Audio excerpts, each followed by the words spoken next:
Windows open. Yes, indeed.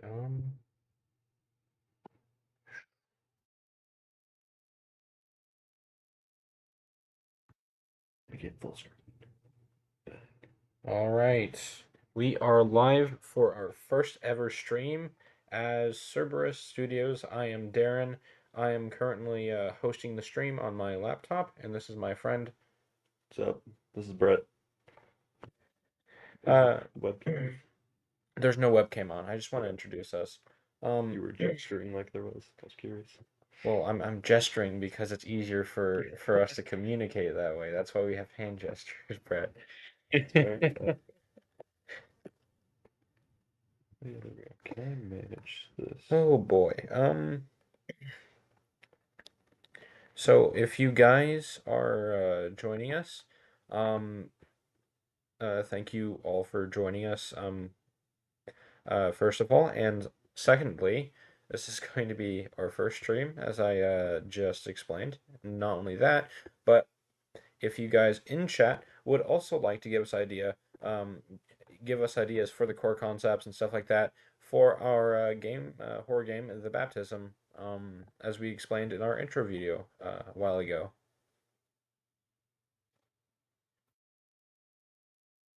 Hmm.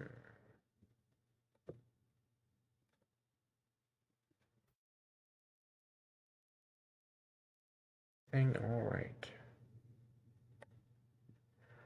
Do. Looks good to me. I've got it pulled up on my side here. Yeah, okay. I'm gonna shift that over. Okay. Just gotta get chat and stuff like that. Yeah. Okay. I think we're good. So, okay. So we talked a little bit, or I mentioned an idea, and that was that. So I wish I remembered the name of this game. I'm just gonna rehash this on stream. So there was a game that was really short, but had a really cool concept, and that was you are taking a shower, and you have to essentially check the curtains to make sure there's no monster behind the curtains. However, the twist was the more you check the curtains, the higher the chance of a monster actually appearing was. So, if you were completely calm and just didn't care and just stood there and took your shower like normal, literally nothing would happen. But because the majority of people are paranoid, they would constantly check the curtains thinking, oh, there has to be something there. Meaning that then there was a higher chance of there actually being something there, and it almost always led to them dying. So, I thought that idea would fit really well in this game because you could have like a faith aspect to it where the more paranoid and the more someone acts irrationally, pretty much the more like that can only be seen as them like not as them as the player character not trusting in their faith. And so that would then lead to a higher chance of like their demons manifesting and they're actually being a threat in the game. Versus if the player plays calmly, rationally, trusts, aka trusts in their faith, then there's almost no risk of their demons actually manifesting. And so I think we're gonna kind of try to play with that idea because that does sound, and I think DJ agrees. Yeah. Put it down on the bullet point, whatever you call those. I think so. I think that could be a design bullet point. Yeah, I think that could be one of our design pillars. Is the I don't want this to be bolded.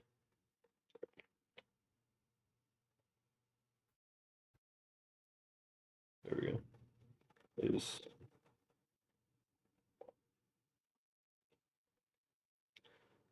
the more yeah, let's do this. Player.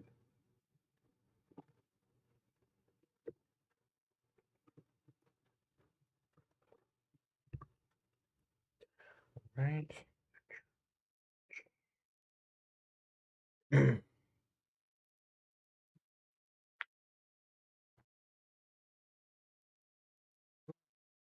less the player trusts their faith, aka the more paranoid the player acts, the higher risk of there being dangers. That feels more like a main feature in a mechanic of the game. I guess that would be. Yeah. What would a design pillar be? That's a good question. Because a design pillar feels more just like music, sound, visual style, basic story. Like, I don't know. does I took this list off Google, so we could. I feel like it kind of makes sense, but I don't know what would be there. I feel like a lot of this is like part of What would like be a how design design pillar? pillars work. So, design pillars are like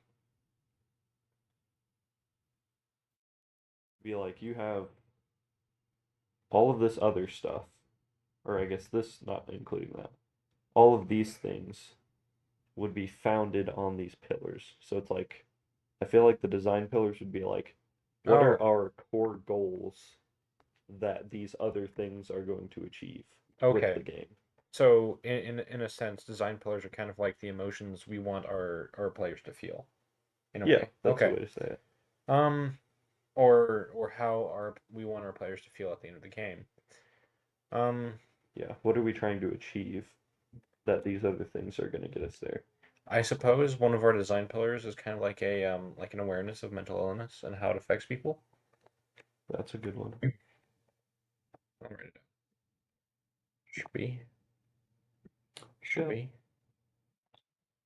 Scatman.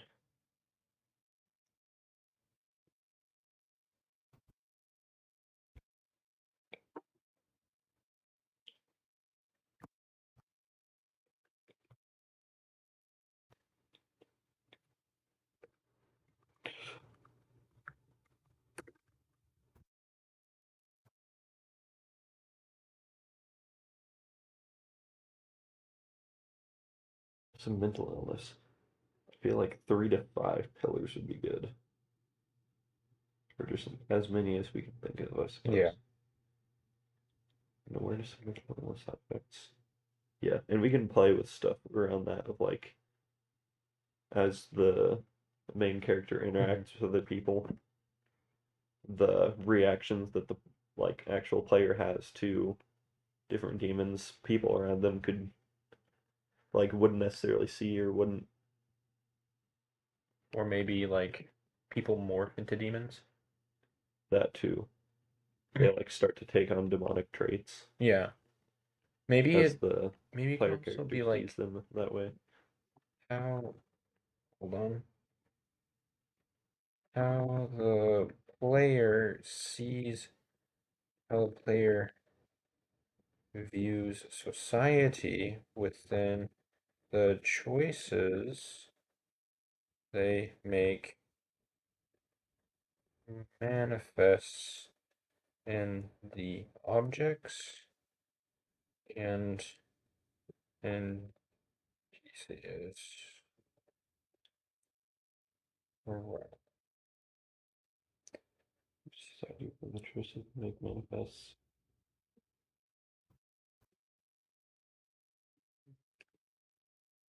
That seems more like a mechanic actually. Yeah. Control X.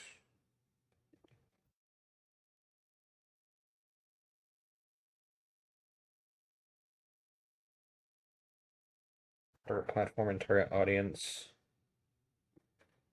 Um, Teenagers mostly.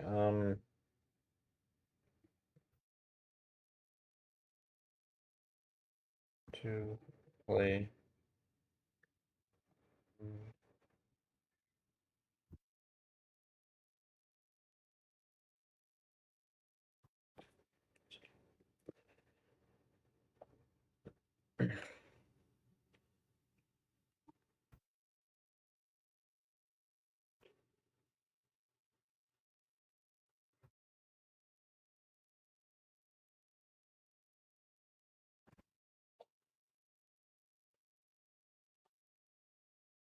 How do we even want the player to feel about this game?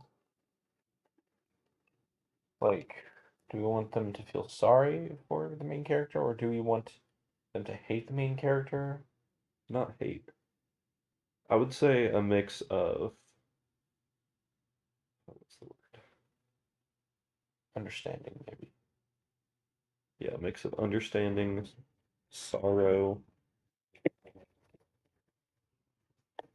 Perhaps inspiration? Maybe not inspiration. Yes, because it's a horror game. And I mean, obviously fear Fear, yeah. to some degree. Fear of worsening condition or fear of the unknown in a way. Yeah. I would say sorrow. Let me look at the definition to make sure I'm using that right. Okay, what's chat saying? One view. Actually, I might as well also record this as well. I think you can go back and download. Hang on. VODs off YouTube.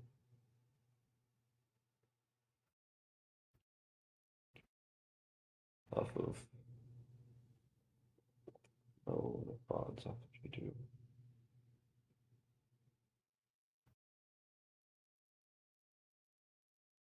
Maybe YouTube Studio. Alright, so I'll just record it. I don't know. We can look at that after. Yeah. Okay. Yeah, Teenagers. sorrow is the right word. A feeling of deep distress caused by loss, disappointment, or misfortune suffered by oneself or others. So a feeling of sorrow for the person that you're playing as, I think is good. Like you want the person playing the game to just feel like the player character is just slowly falling into a pit of despair and fear that they really shouldn't have to. And it's almost like it's your own fault because you're the one that was controlling them. And because of this main mechanic, the more you act paranoid, the more it directly affects the player character. So it's like somewhat your fault as well.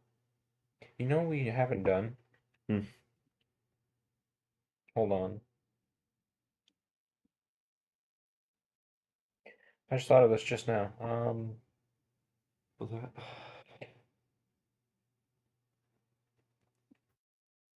Where's the live stream? How do you How do I post the live stream? post it? Yeah. Studio video. What do you mean by post? Like to the servers? Stuff like that? Oh, you'd probably just have to go into where it's actually streaming and then just copy the link. You can probably actually do that. Yeah, probably. Yeah. Should post it onto servers and stuff like that. See if they want to watch it. Sure. I might just go to this one, and obviously that. Yeah. Oh, we should put an invite link in the Yeah. video too. Let me do that first. Hmm.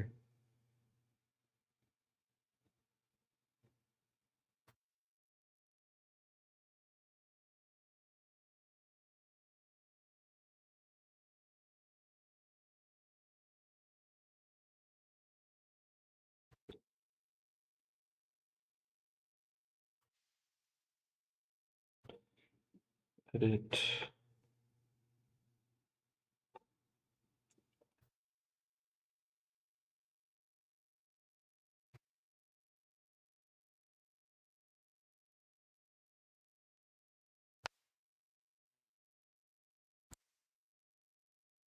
Make external links clickable first complete. Ooh, okay, I cannot post the link. You're gonna have to, because I'm not the channel owner. It doesn't let me do the verification to. It doesn't let me. It needs me to like verify my account, but I can't do that if I'm not the channel owner. Gosh dang it. Yeah, you can. I think so. Well, it only channel owners can gain access. That's bull. So you're gonna have to. I'll still send the video to people, but Oh you're gonna yeah. have to paste the Could you invite link could in. you also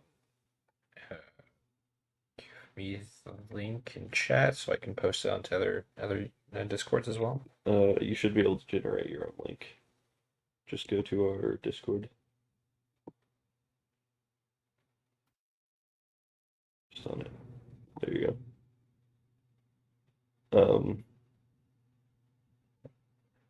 And then you can choose any channel or even this. No, I mean like the stream. The Oh, that. stream, Yeah, yeah. yeah. That is the studio version. That's not what I want. So that's not what I want.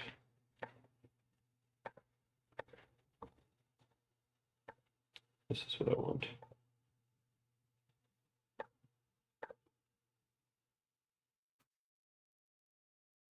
Thank you, my good sir. Yep. Report miss. Copy text. Scam.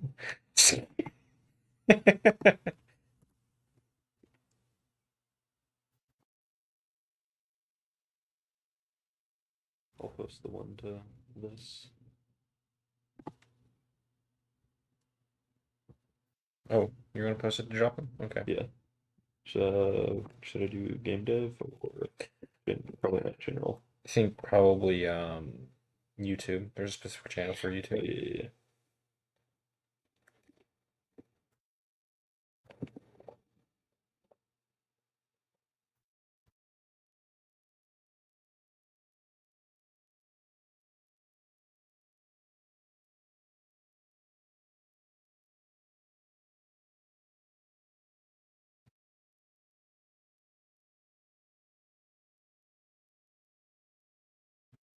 There it is. What's that? And we're back. Okay.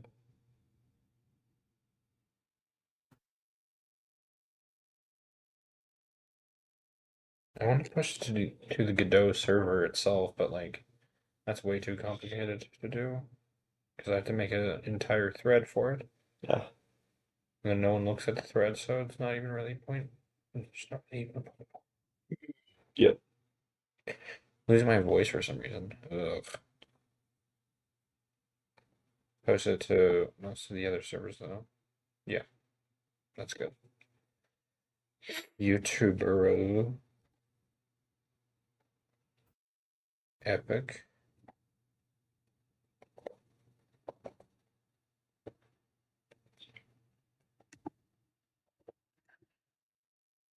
I'm just gonna say MC for the main character.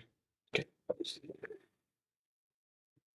Also, you can move those blankets to the floor. You don't have to sit on them. I didn't even notice I was sitting on it.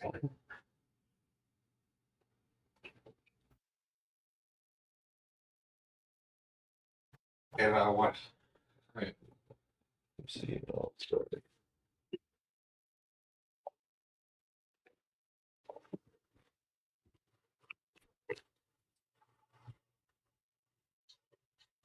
Main features mechanics. I like the jump scares. I also want probably something along the lines of like a branching story. Yeah. How's this sound? You're feeling a sorrow in the player for the MC as they spiral into fear and mania. It's interesting. I like it. One of the other mechanics is that there's not going to be jump scares, but I feel like there can be something kind of like jump scares, where at like the corner of your eye you see something move, and then if you Yeah. check on it, you become more paranoid. Yeah. I mean, jump scare-esque things are a tool to be used, but I don't necessarily like just the FNAF style jump No, no, no. scare where it's just rah, The and kind then of you the kind die. of like jump scares I want to see are like Things like popping in and out. really kind quick, of kind of like they're like in the corner of making you your eye. guess. Yeah, like at the corner of your eye you see something move and then you check and see, but nothing's happening. Yeah, Nothing's going to scare you. But like it's also like have you ever seen that the angels from that one movie where like if you look at them they don't move? are they called the sleeping angels They're called the sleeping angels. from Doctor Who? No, not Doctor Who. What's the show? I don't know. I don't know that's the thing. But I want it to be kind of like that, except for the opposite. If you look at it, it does like even if you look at it, it doesn't move, but also it It is Doctor Who. it makes you more paranoid to look at it, and in the corner of your eye, you always see something moving. Yeah, those things from Doctor Who. Yeah, Okay, so I'm not insane. But yeah, it's the same as like SCP-173. Is that the number? I think it is The kind peanut? of. Yeah, but Yeah, that kind of thing.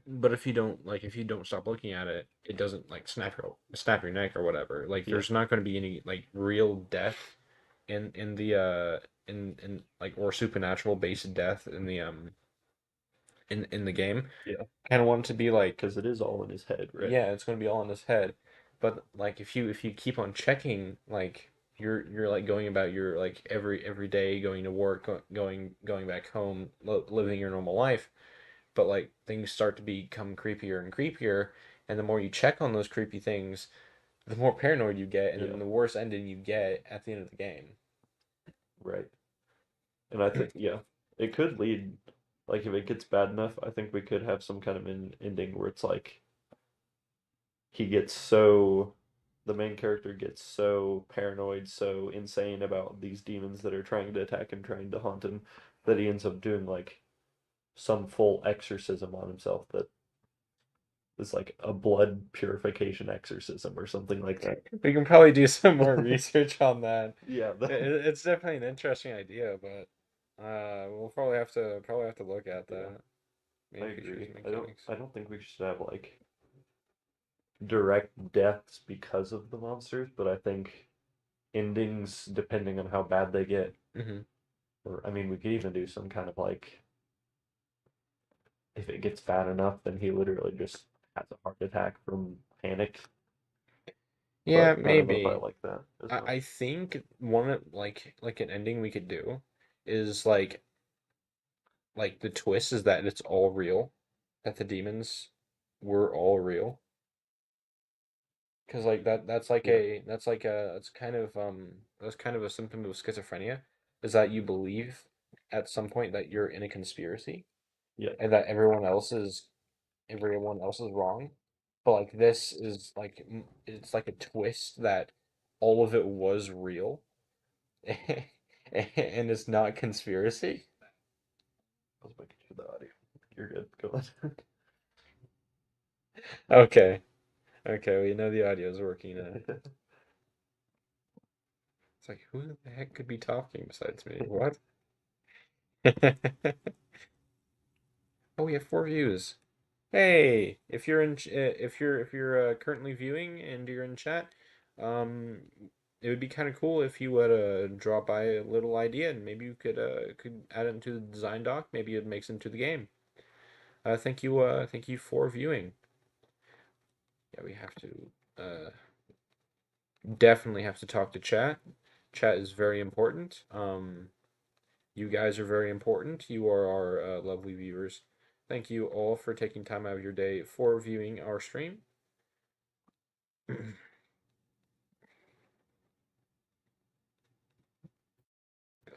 Why not? Why not? Why do I have to re-sign in?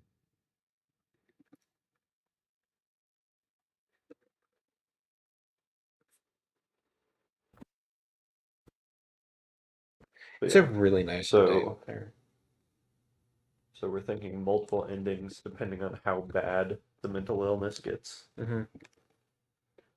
Or how bad the paranoia gets. Yeah, Yeah. bad. Oh yeah, it's Okay. Okay. You done? You gonna give me the chat? Please give me chat. I want to look at chat. Please give me chat. Please, please, please. There's nothing in chat yet. Yeah, but I still want it to be open here, and it's not. No, Why is it doing no that? chatters. No chat. That had the same energy as no. No. That's what I was going for. That's funny though. Visual style. Ooh, this one's going to be fun to write down. Yeah. Interface, controls is a good idea, or a good thing to think about. 'Cause how much? I feel like we should have like a simple immersive interface where you don't like the only tutorial is probably like what you can move with. But other than that, I don't want there to be a health bar. No. I don't want there to be anything like that. A lot of indie horror games have this nowadays. They have immersive kind of HUDs where like instead of like having a health bar, you know how injured you are by how like red the screen is or something Yeah. like that, or how bloody the screen is. I'm pretty sure a lot of other games also have that Right. that are AAA games. But I kind of It's like I it's similar to like how COD does it in a but way. maybe this There's is no health bar. It's just maybe the screen. the like more paranoid you become, the more you start to hear voices, like subtly, and then you become slowly louder the more paranoid your character gets because of your actions. Yeah. Though the only thing is if our game's any decent length, having constant voices in the back of your head would probably just get annoying from a playing standpoint because there's just that constant noise. So maybe whenever bouts of Yeah, bouts of schizophrenia are happening, then the loudness and intensity of voices come in yeah. and like obscure things. And if the paranoia's really bad, then it can just like completely drown out other sounds if it's bad I enough. yeah, something like that. But then whenever the bout ends, it fades back out into the It'd be really cool to have a dynamic as distance. well with the music. Like have the voices kind of like like merge into the music itself, and Yeah, then like the moment it becomes like extreme and like the paranoia becomes extremely real, the music just dies down and it's just the voices and you can only hear the voices. That feels yeah, like that feels like it would give people what it feels like to have schizophrenia. right. Because I've known people with schizophrenia and they've talked about hearing voices and Yeah, they've talked about it how like awful it is. And I even have a friend who has a schizophrenic friend, and they tell me how they've had schizophrenic breaks because of it. It's it's not a fun disease to have yeah, or disorder. I consider it more of a disease than a disorder, mainly because of the fact that it's so devastating to a lot of people right. awful it is. And I even have a friend who has a schizophrenic friend, and they tell me how they've had schizophrenic breaks because of it. It's it's not a fun disease to have Yeah. or disorder. I consider it more of a disease than a disorder, Did mainly I just mute your because of the computer so fact that's that not it's just so feedback looping devastating to. back into the stream? Well, it stopped at least. But why the heck what's going on with chat? What's happening with chat? Stop that. Close the dockable window if you like to use docks. Menu in the menu bar. Okay. I have no idea why that happened. Yeah, it's fine. I can probably that's gonna be annoying. Um, current I reviewers. think if you're wanting chat, just pull up the stream on YouTube instead Yeah, of trying to do anything in OBS. OBS is kind of annoying right now, that's for sure. There you go.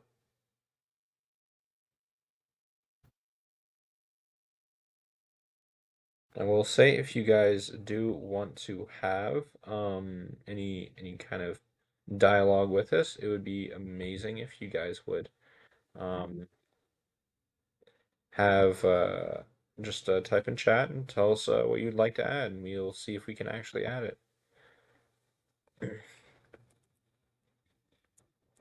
All right. Yeah. So that's a good idea for It's like general ambiance. Yeah, I'll put That that would be music like an instead. auditory sound style thing. Yeah. Put that in there. Basic controls.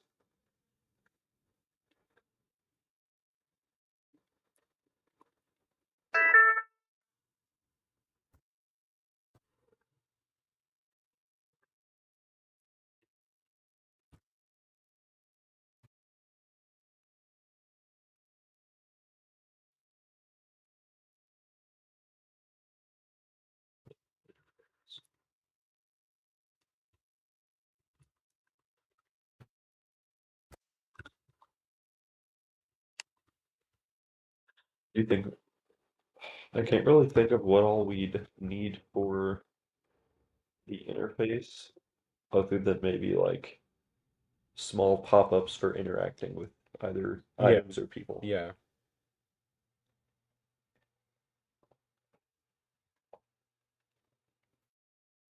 That's what I'll say. And then controls, other than the basic movement, Hmm. the only other idea for controls I could think would, since a decent portion of this game plays around a priest Hmm. or some other religious figure, leader, Hmm. I was thinking we could have some kind of mechanic regarding praying or like something similar to praying, you know? I like it. Yeah. But we need to I'm think like, about how that would actually play. it could like reduce the amount of paranoia because they're having faith. Yeah. So like Ooh, it I have calms an the idea. voices and stuff like that. How about at first it reduces the voices and it calms, but how about we could almost have like two separate meters. One is the immediate paranoia meter, which is one that like praying can reduce, and then one is a slow build up one that's not seen, Hmm. that is purely gauged on how paranoid the player acts. Hmm. And so as this meter fills up, eventually it reaches a breaking point where no matter how much you pray, Hmm. your paranoid meter is still at some like minimum base level. And so then we can turn it at a certain point where if your player paranoid meter is too high, Hmm. then the praying ends up both not doing anything, but also can yield unique interactions of the priest getting like angry with God in a way, of being like, Maybe. why are you answering my prayers? Why is this happening to me? Yeah, Stuff like that. we have a message in chat. Like H. it really. Laroclite, did I say your name right? I hope I did. I If would I like. didn't, you can definitely tell me off for it. But you brought up some good questions actually. He says, are you guys planning to add music, maybe a musicless game, or at the very least, one with infrequent music might fit the mood better? Actually, we were planning on doing something kind of like that and we were kind of like making like the like having voices in the character's head being part of like the music and stuff like that, but like the more paranoid they become, or just how just just like if it fits the story beats like you said in your second chat, um um if it fits the story beats and stuff like that, we'll like said like hero. Okay, thank you. If it fits the story beats well, then it's going to lower the music volume and have the voices in the character's head be more prevalent and more like screaming almost, more just like more angry, kind of flowing with the character's emotions and himself, with how he feels about his religion or how he feels just personally. Maybe he feels like his God isn't answering him with in his time of need. I think I think that that's kind of what we're looking for. Um, Play music during story beats, but mostly let low rumbling or wind sounds and maybe light unintelligible whispers fill the void and lack of music leaves. That is a very Yeah. good idea, actually. I really like it. thing is, I do want some music in there. Maybe like music around like because like it's going to be probably something along the monotony of like living daily life with this disease. You're going to be like going to work and living in your house, so maybe some music to get on those drolling tasks will be more helpful. Thank you so much for your inputs. Definitely some good ideas. I will put those down real quick just so we do not Yeah. forget them. I do have an idea based off what Hmm. he said, Yeah. or they said, sorry. Um, Music is a really good tool in games like these Yeah. It's amazing, because yeah. you can have a or almost constant like music that just sets the normal tone for Hmm. events, and like depending on what the story beat is, it could have music in it or it could not. It's kind of situational because silence is also a really important tool. Yeah. So it's not like you just have music or you just have silence. Like you could have, as you said, play music during story beats, but then also during really like scary, intense events, all music and everything could just completely drop, and it is just the ambient noises, Yes. the ambiance, That actually kind of which reminded really me sets the mood. that actually kind of reminded me of a really good game I've played. It's called The Beginner's Guide. You ever played it? It's by the same guy who made I've not. the Stanley Parable. Huh. One of like it's like not analogy. What's the word for like multiple poems that are just like stacked together, multiple stories that are stacked together and like put into one book? I'll have to look up that word. It's like that. Where What is that? I know. Um, Anthology. That's it. It's an anthology of many games like stacked together, and in one of them you're doing housework. There's really nice music. It's just like an infinite loop of housework, and then suddenly the music stops, and it's like all those like comforting emotions get ripped right out of you, and you don't get a choice. Yeah. And then everything just feels like raw in a sense. You're just like, Yeah, what is going on? Why is this different? yeah. This is not what I'm used to. Yeah, it's like meditation, but someone just like smacks your head against the table. So you lose all your focus, you're mad, you're upset, you're frustrated. Maybe like because of how viscerally raw, emotionally it was for me, we can have something like that within the story as well. Hmm. Because that kind of music was definitely something that affected me emotionally. So I definitely understand where Hero's coming from. Silence is powerful. You are totally correct about that.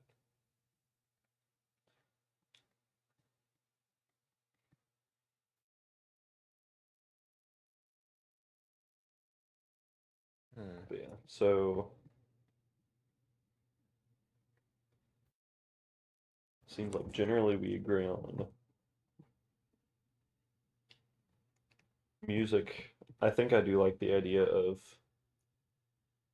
like what you said with that game of Hmm. having like it doesn't have to be super in your face. It can be pretty like distant in the background, but still some kind of like comforting music. Hmm. But then as the scary events like kind of start to come in, that music can just like either drop or fade out Yeah, to introduce those silent moments. I feel like if we want more emotionally impactful, like immediate like adrenaline or something like that, we just drop the music immediately. But Yeah, if we want it to be more of a slow burn, we add the fade out. yeah, For time.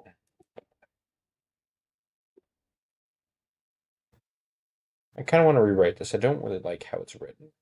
yeah.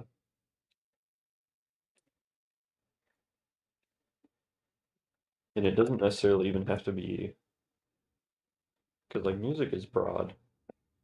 It doesn't have to be like specifically a song. It could just be a soundtrack in the background of Yeah, like just like slow chords being played, yeah. Maybe, happier sounding chords, yeah. and then as like it starts to fade towards a different area, they can get like sharper and pierce more, and then be like darker chords, and then drop suddenly, Yeah, things like that. I like the idea of something along the lines of like part of the main character's daily life is like playing music. Like when they get home from work to relax, they play music, do chores, then go to bed next day, something like that. That could be used, yeah. But like over time, the music becomes more distorted as they become more paranoid. I kind of like that. Yeah, I'm going We can to, play with that. yeah, I'm going to have that in the features and mechanics. Actually, would that be more of a storyline? No, that's That's a mechanic. mechanic. Yeah, the MC, the player player will go through the daily life of the MC. Music, music will be at. Ooh, that's a good question. So here are said in chat, what time period is this set in? I feel like it would be more accurate to say it's in a modern time, mainly because of the prevalence of mental disorders that um, that actually it would be probably, me. I haven't actually decided. Say this I'm. is a good question. It is a very good question because like now I'm thinking about like we know about mental disorders now more often than we have before, but are people even getting treatment for them like as often? I mean, like back then, they weren't really getting treatment at all. People nowadays aren't even seeking too much treatment, and the times they do, they either can't afford it because medical bills are extremely high, or the medicine just doesn't exist. There are schizophrenic medications, but I don't know if they're like expensive or not. Maybe the priest lives in a small town, or the or pastor whatever lives in a small town, and he can't like afford medications. Hmm. Maybe it's more of the time when the medications don't exist. Or So yeah, and we could play with. I feel like a plague doctor era wouldn't be bad, because that's also a period where like religion was heavily, or medicine was heavily influenced by religion. yeah, but like this feel with how with how it like the emotions and stuff like that and the story is cascading down, it feels more or less just like a modern day religious person going through the annals of his own life, dealing with mental illness. Mm,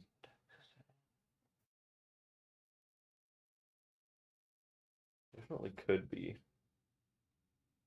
Like I could see both modern or past, Hmm. but to me, some of the ideas we have here would also work in like a past setting, and I feel like would almost make a little more sense as a past setting than present. I think so. I feel like more like So what early period past, is maybe 19th, maybe 19th, 20th century, what was the plague doctor era? 1800s, I believe. Maybe even Plague Doctor. When did Plague Okay, Doctors so exist? Is probably the better question. yeah, Doing some research on the Google. can't type. The doctors exist. 16th and 17th, so 1500s and 1600s. Yeah, I thought it was around 1800s, but obviously So not. I'm a little confused sometimes. I don't think the 16 and 1700s would really work let though. me just confirm this.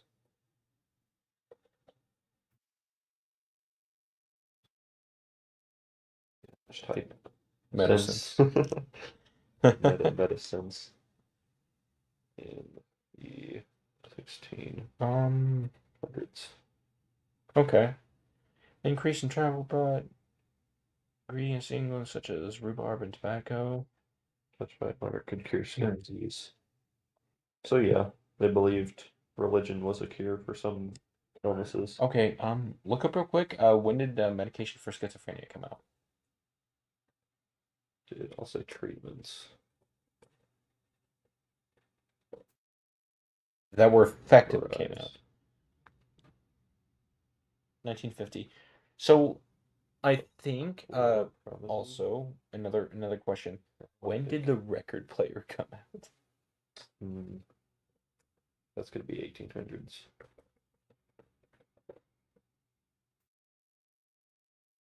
1877. So I think it could be like early 1900s because like I want there to be a record player because it's just aesthetically pleasing, personally. Okay, so it would be have to be. I was just looking at piano. It'd have to be later than the 17th or the 16th century. So like, So I think Hero likes the idea of it being set in the 1900s, early 1900s. yeah, Because mainly it's because like early 1900s I want definitely there to works. be I want there to be like a record player that you like play music with because record players are just so aesthetically pleasing. And not only That's that, true. but like we don't want the main character to like feasibly have access to medications. And I don't think we really want to jump through hoops in order to like go through there. And Yeah, also during the 1900s, America, I don't know what country this is going to be set in, but I think America is a pretty good place mainly because a lot of people in America are extremely religious towards yeah, Christianity. So I that's think it'd true. be pretty wise at least to think of um that for like the vacation setting.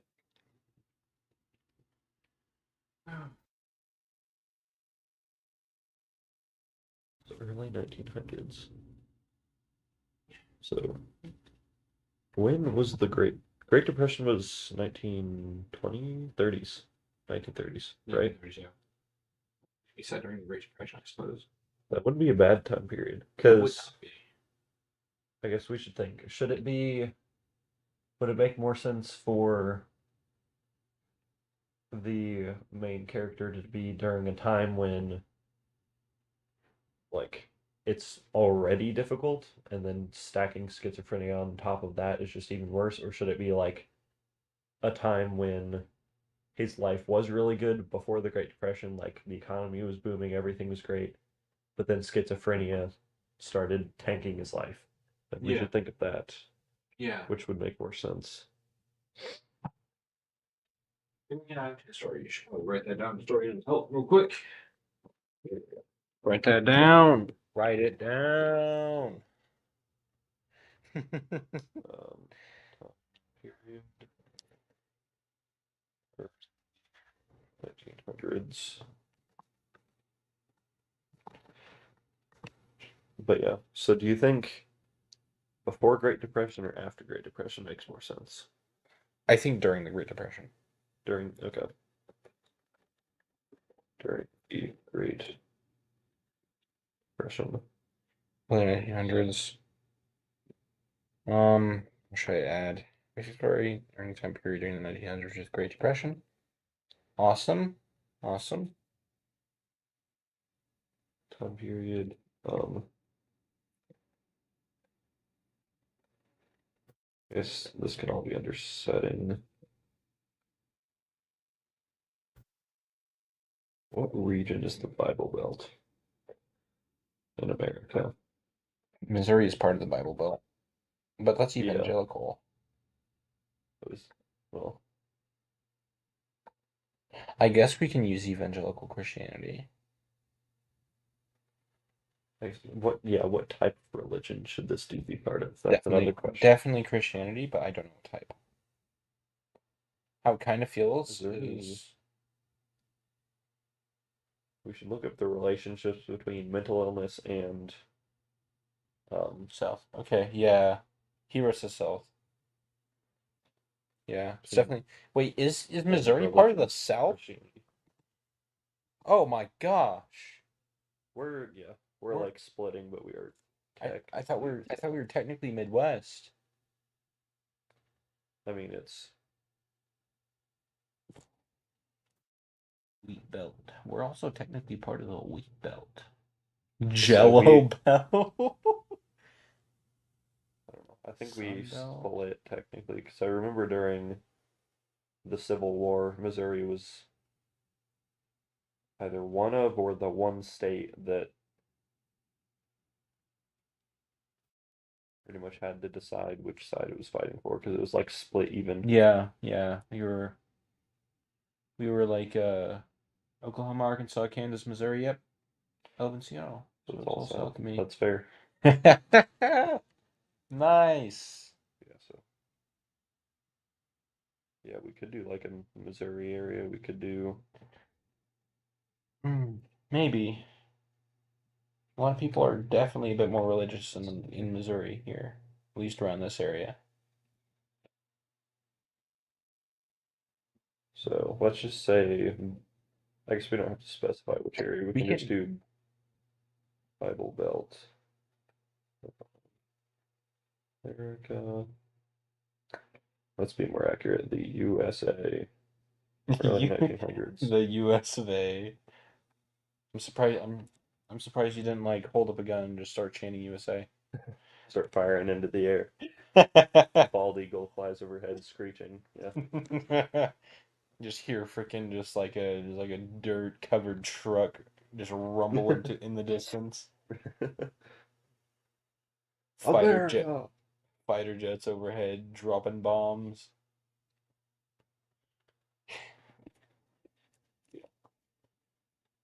So I think that, yeah, setting, I definitely like that setting.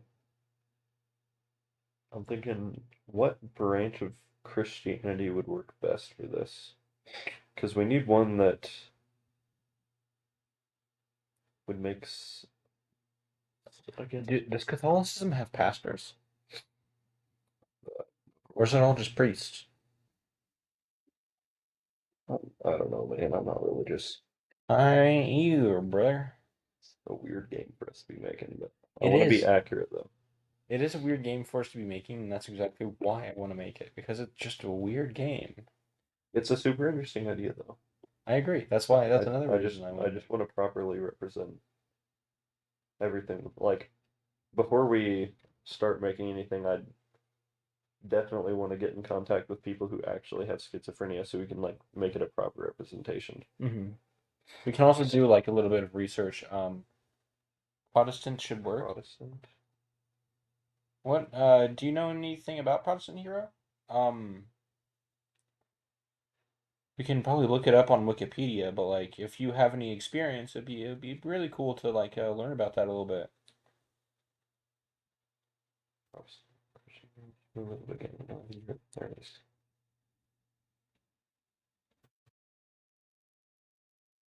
Protestant.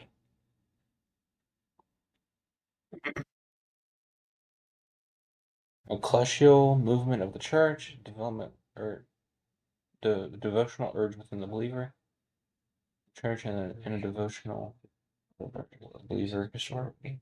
Rich during the late 15th, 16th, and 17th centuries. I don't want you. One of the most famous works and origins of Protestantism.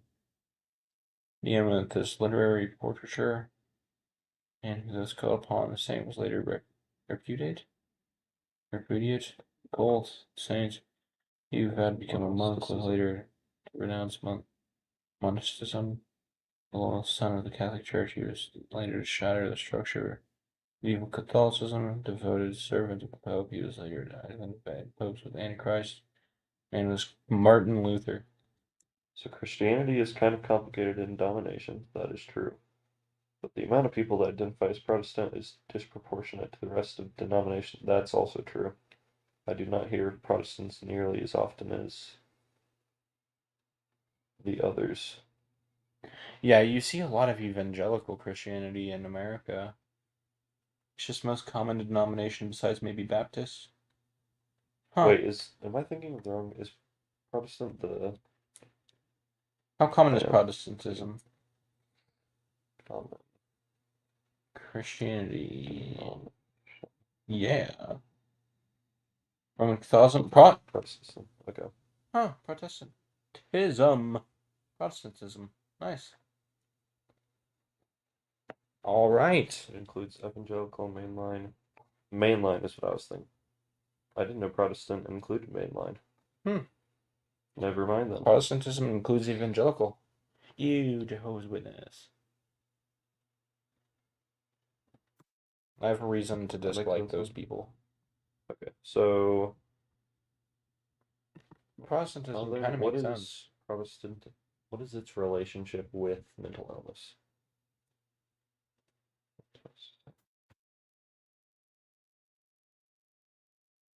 To your relationship with mental illness.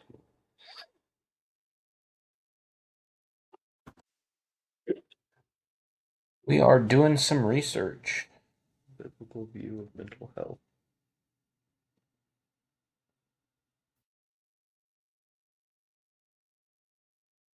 I guess we'd have to think the time period.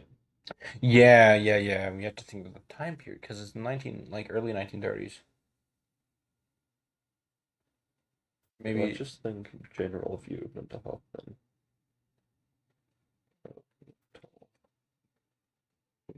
1930s. That's right.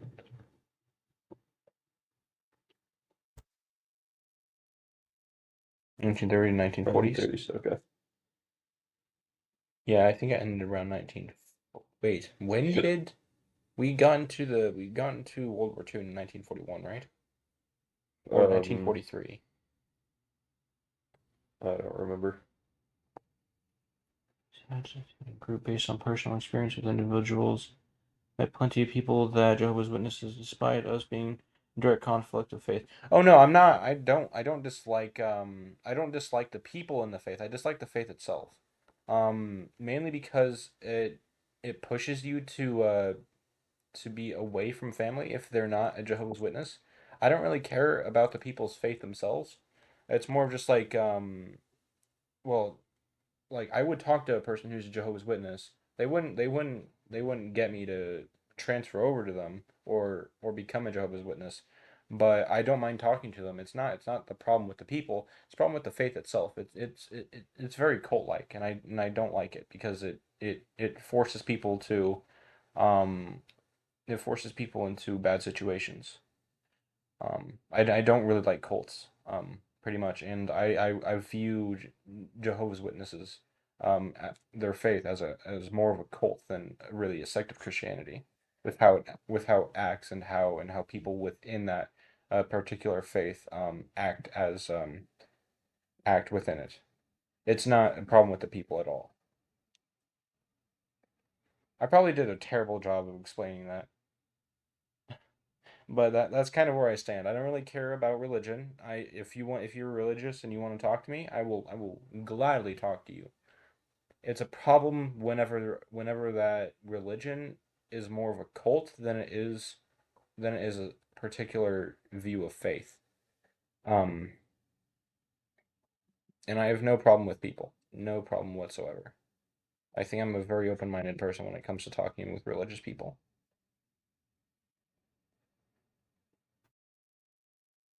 Sorry Ooh, if I got misconstrued there.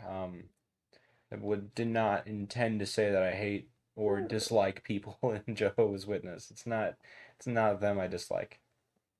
sorry to completely change the topic, but I just realized the lobotomy was invented in 1935. Oh boy. I just saw this title. Lobotomy's origin.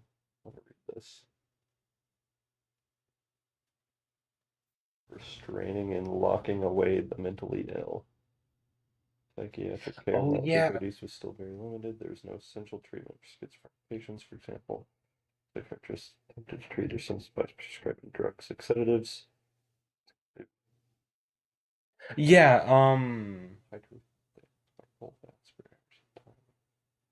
yeah, This part the is pertinent. hydrotherapy in the form of hot and cold Shock baths around the therapy. time. There Electropulse. Yeah, that reminds me. The lobotomy is basically used as like an experimental treatment, not to like cure or help the people with the mental illness, but get them to be manageable so they can go back home. Because the time lobotomy was made, historically speaking, the asylums were basically overcrowded, and so they're like, let's lobotomize them. It makes them calm, makes them well tempered, I don't know what happens to the brain when it does, but it stops something. So we send them back, we get more people in, we lobotomize them, and then send them back. That's pretty much how the lobotomy worked. It was basically just like a tool to use to like get them out of the asylum so more people could come in. Hmm. Yeah. It generally did not cure. Yeah, no wonder. Depressive is another form of mental illness where out of hospitals are ultimately spent their entire lives inside them. This is from Science and HowStuffWorks.com, just in case we uh Yeah. Gonna look at a couple other sources.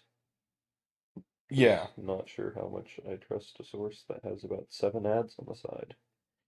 I mean I mean I would trust it if it has sources at least, and we can look up those sources. Even if it has ads, as long as it has sources.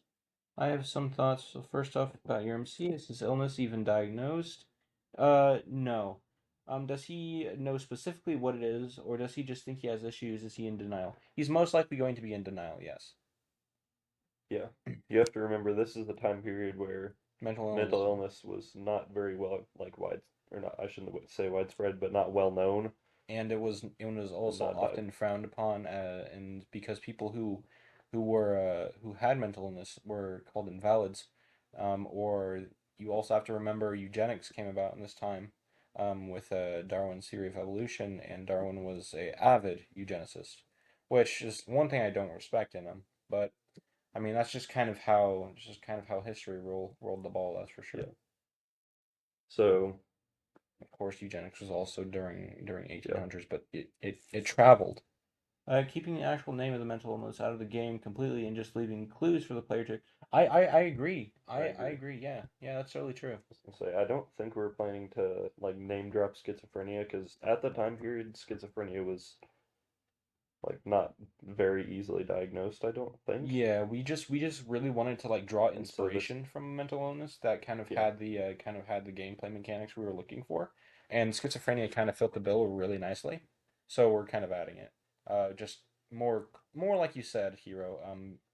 Keeping it more of just like clues and stuff like that. Thank you for your input. I really love how you're working with this. yeah, It's you're amazing. bringing up some good points. Awesome. Love it. Let's go.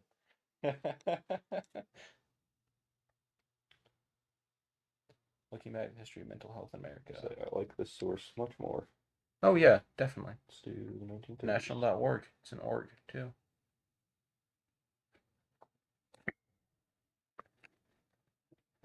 Ooh, basic story.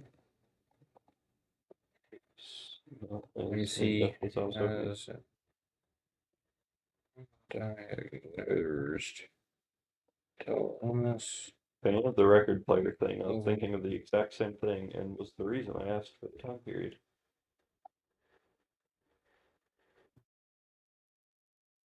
Also fan of the record player thing. Thinking of the Having exact the same at-home thing. music be something the player can actually interact with. Yeah. Yes, yes, Switching yes. out records, sometimes classical music. Maybe, Yeah. yeah. That's also like something I wanted to do.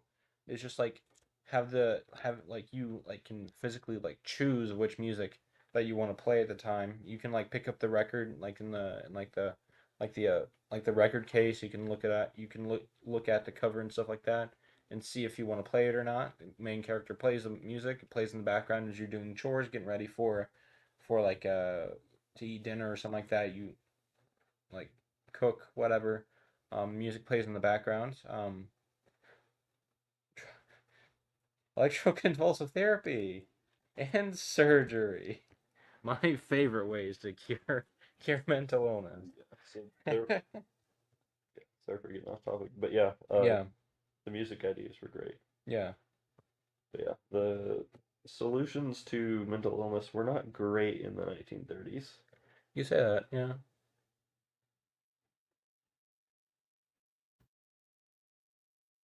We also have to think about like the type of music we want to add for the As I say, this records. was the time period when jazz started becoming really popular. I want to say like maybe 1916 is when it started coming up. Mm-hmm. Jazz Classical music was also become extremely popular. popular as well. Yeah, 1920s was when jazz started. So jazz would have still been very popular during this. And so jazz would fit really well with the music theme. We need to start writing this down. Yeah, I agree. So, I'll try to get to it. MCS I'm undiagnosed researching mental stuff. living in this daily life. Of, or no, let's say that can be a feature slash mechanic.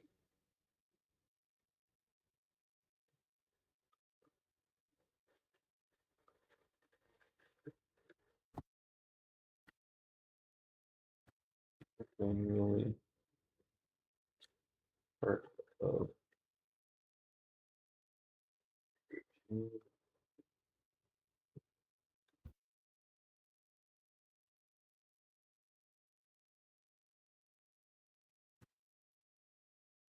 jazz and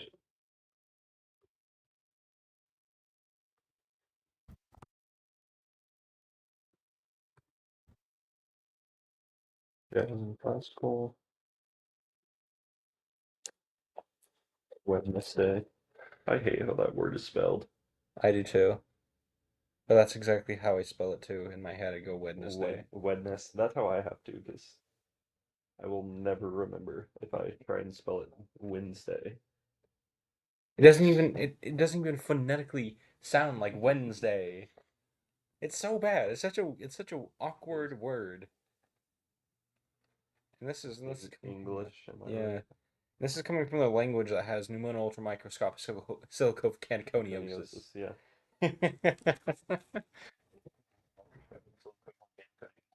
Yeah.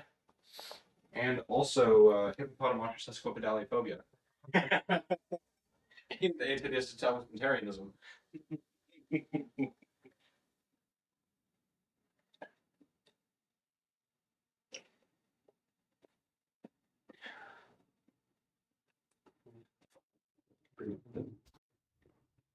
That would be a. There is another question. That would Oh no, you're be a not. Oh, we're religious sect kind of John thing. K. Given his religious tendencies. Some religious people at the time claimed that not any non-hymn was bad, while others claimed jazz swing carried with them the spirit. What do you mean by the spirit? Are you talking about like the Holy Spirit? I think Oh, so. you're not overcomplicating it. It's something that we have to figure out regardless. Because like the way this game is formatted, if it's not correct, I feel like it's going to make a lot of people angry. So, so the more we figure this out in its complexity, the easier it will be for us to cater to a large audience instead of like a small niche audience. Even if you're not religious, playing as someone who is religious and like going through their life, maybe you can resonate with how they feel. Maybe you lived with like a religious family for a long time. Maybe you didn't like it. Maybe they were overbearing, or maybe they had or maybe you had a person with mental illness similar to like what's in the game. So the more complex it is, the easier it will be. Well, the more complex we understand the ideas to be, the easier I feel like it'll be for us to make the game in a way that allows us to create a game for everybody. Yeah, there's a complete conflict when the swing was starting to transition into jazz, whether it was okay or not for the Christians to listen to. Like was I don't know if like swing and jazz were like based in like sexual nature, or like were they like believing in that to be the case, or was it more just like or was it more of just like it sounded to be evil or something like that, or maybe they thought it was music from the devil, like how like a lot of people who have religion view rock and metal.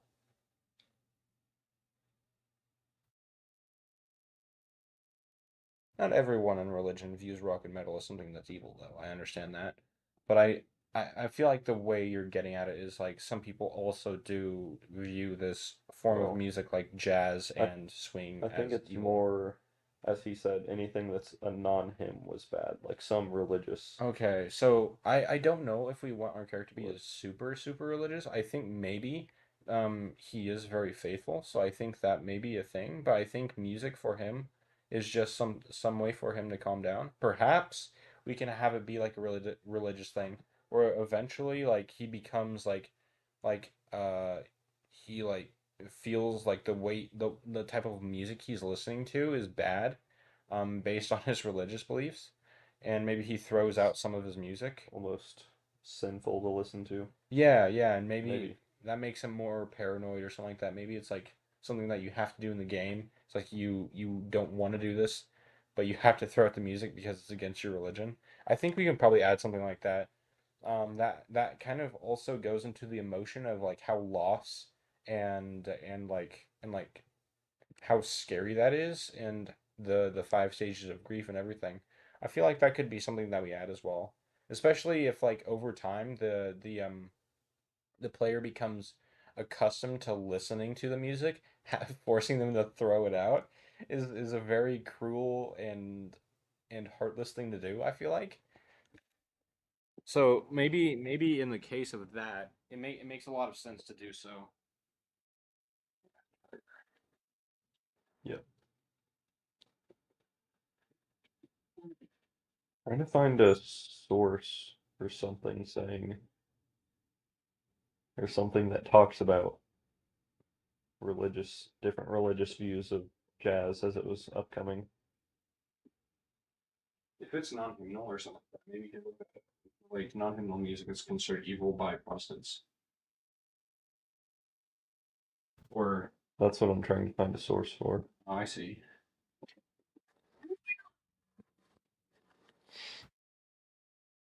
Well, charge of my computer. Error. Whose charge is running basically almost dead.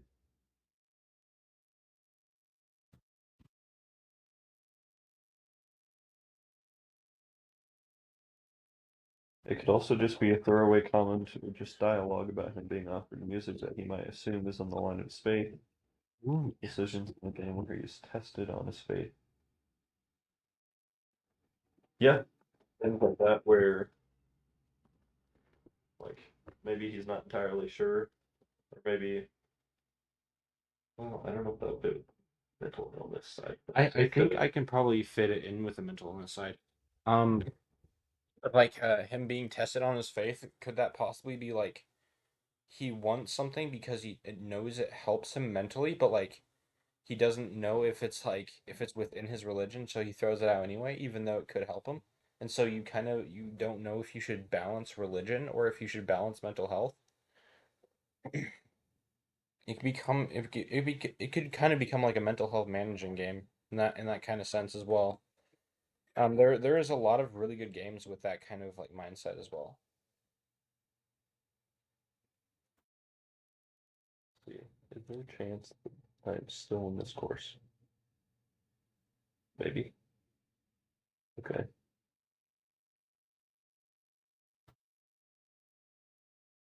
So I was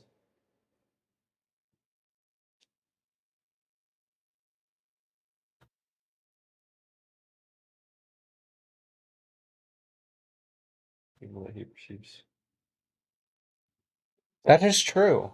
That Yeah. is true. Huh.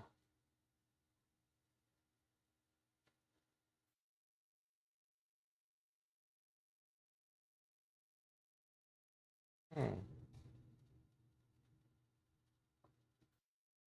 Maybe.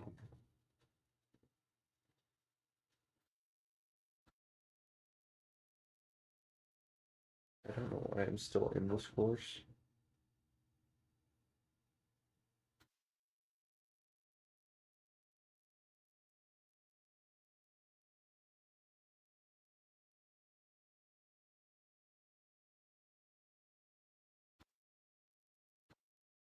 Decisions can start the unraveling, get more and more serious until the game progresses as sands. sanity unwinds. Yeah, I agree. And maybe he like maybe during the game, as the paranoia becomes strong enough to where it physically distorts his reality, or like personally distorts his reality, it can be kind of like something where he basically like starts hearing the music wrong and starts thinking that the music that he's listening to is also evil. And so it kind of loops on the paranoia there, where he becomes so paranoid that he throws out basically all of his music, and then during like the final moments of the game or something like that, or during Mm, he like doesn't have any music to listen to, and so you don't have any background music, and he just goes about his entire day without any music. yeah. This actually could work really well because you could have moments like, so say you're the player character, you're going about your day, some schizophrenic events are happening, right? So the core gameplay aspect is depending on how paranoid the player acts, the worse the schizophrenic events get. So you could have different things like decision events, such as like say you have a schizophrenic event involving the music, where like the music starts to get distorted, starts to sound really demonic, and then it gives you a prompt of like pretty much almost telling you to throw out the music, but if you decide to not throw out the music, then it will not increase your paranoia. But throwing out the music pretty much gets rid of the one like or one of the few remaining things that was keeping you sane because in the moment it was just like a paranoid reaction to what was happening, meaning you are then playing more into the paranoia rather than trying to work your way through it. Does that make sense? Yeah, yeah, it does. I like it.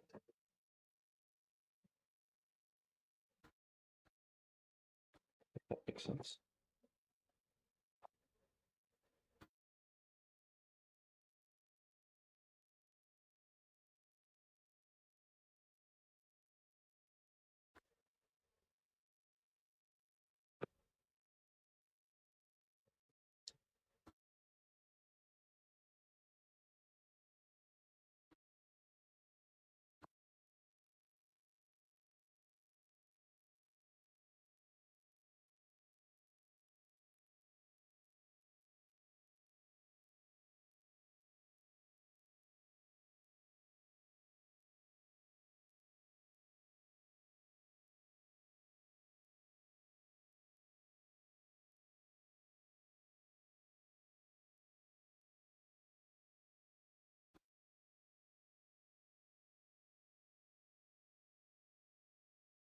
I was gonna say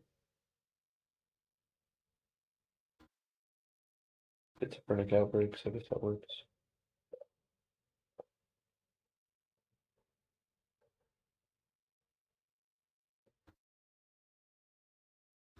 The thoughts you give out, Hero, are actually amazing. I really love the way that you are interested in our game.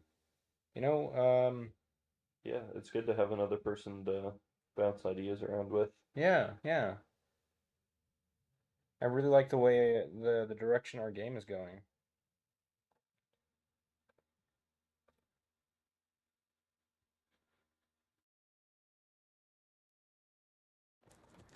Okay.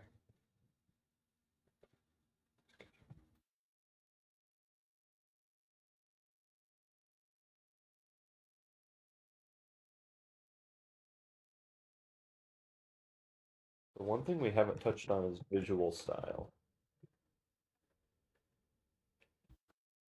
So I think we could play with the visual style a lot. As in, like, say at the very start of the game, whenever there's zero paranoia buildup, the visual style of the game could be, pretty stable, pretty clean. I guess do you, we could do a lot of recent horror games have had a very like pixelated, low poly Oh, Huh. good to know. But yeah, a very like pixelated, almost low poly feel Mhm. that is very like dark and dungy. But I was thinking we could do something similar to that, but that dark dungy feel of it gets worse as paranoia increases. Yeah, maybe at one point it's like, hold on, let me show you real quick.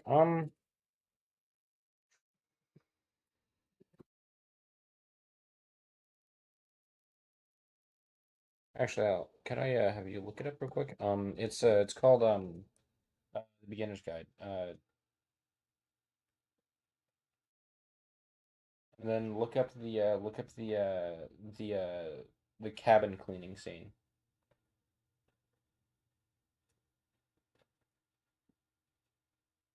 Beginner's Guide, cabin cleaning video game. Just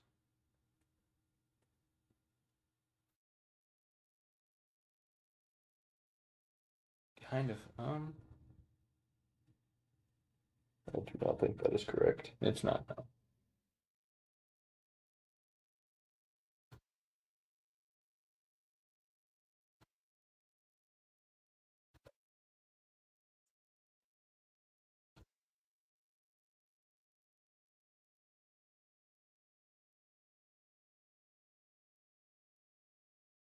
Like Hmm. it remind like the way our game is going, like in his house, where there's like it's just like a loop of him cleaning, kind of relaxing after a long day, and then Yeah, just like listening to music, and then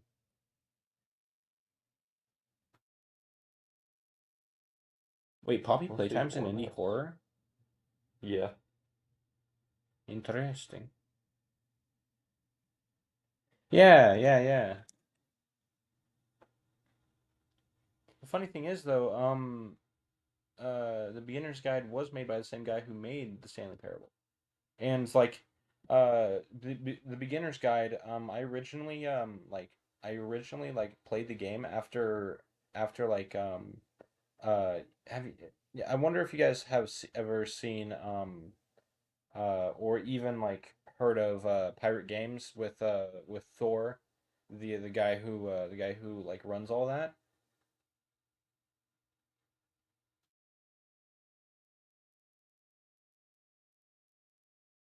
No. Which came first? I think it's Stanley Parable came first, and then he made the beginner's guide after. Yeah, I know, I know. Pirate Games is probably one of my favorite studios, and what has really inspired me to actually go into game development. And I really love the way Thor like gives like inspiration to gives me inspiration to actually design the games I make. Right now I haven't really made anything, but like that's what I'm trying to get into. If you've seen my other videos, um, unlike kind of like the process I've been like going through with like learning how to do textures and stuff like that. I keep that all on the Cerberus Games YouTube channel if you want to check that out after the stream or during the stream or whenever. But that's just a little bit of like how I work and like how I think when it comes to game design. hmm yeah. This is what I was talking about, like intentionally low quality. Yeah, yeah. I kind of want it to be like that mainly because like I don't know the software limitations of Godot, but hold on. I want to show you the cabin cleaning scene in Stanley Yeah. Parable.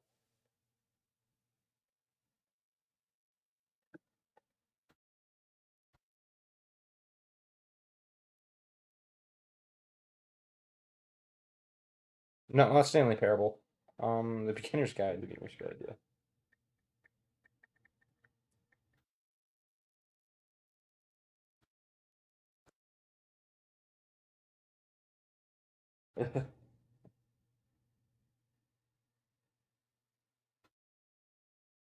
Yeah, I understand that completely. Uh, I always have a little bit of fear whenever I publish anything. I don't know if it's going to do well, but like to push it to the back of my brain, I'm just like, hey, I think I made something cool, and if other people like it, I can connect with those people, and if other people don't like it, I can listen to their criticisms, make my next game better. Um, Like it comes to like the fact that you have to be listening to your audience. Um, and I really love like as an indie dev to be able to connect with my audience, which is why I originally started this YouTube channel, is so I can give people a more personal insight into how I feel as a dev, and also like give give like an insight into how just we work together as people. And that's why I wanted to start a stream today as well, is because like I maybe I can get like maybe we can get live commentary on our channel, which would be so cool. Could I get recommended y'all's channel? Hey, let's go!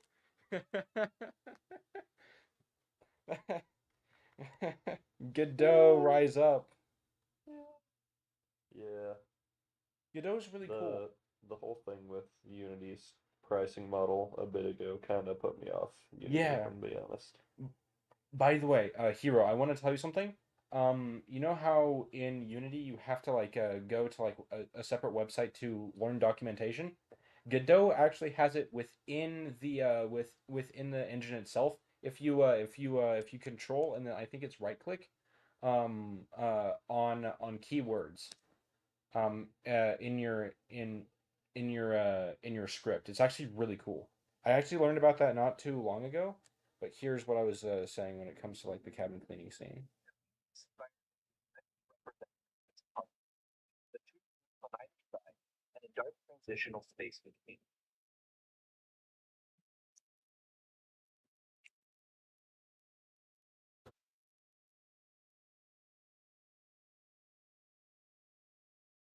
This entire scene actually legitimately made me bawl my eyes out. Hmm.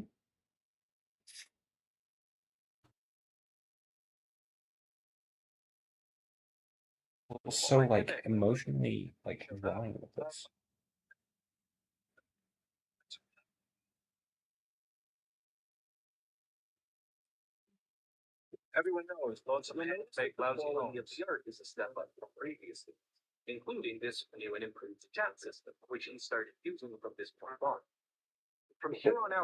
That's so true. Yeah, that's what it feels like most of the time.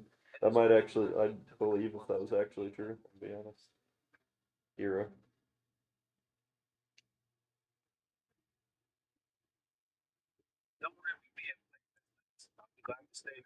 Oh yeah, yeah.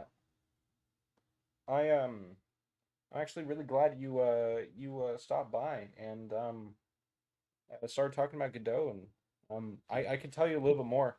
If you have any other like questions about it, I can tell you what I know at least. A little bit. I I've only started myself, so I'm not too. I probably won't be too helpful, but I know a little bit about like how to use some of the systems and how to create objects and stuff like that, and pretty much that. Okay.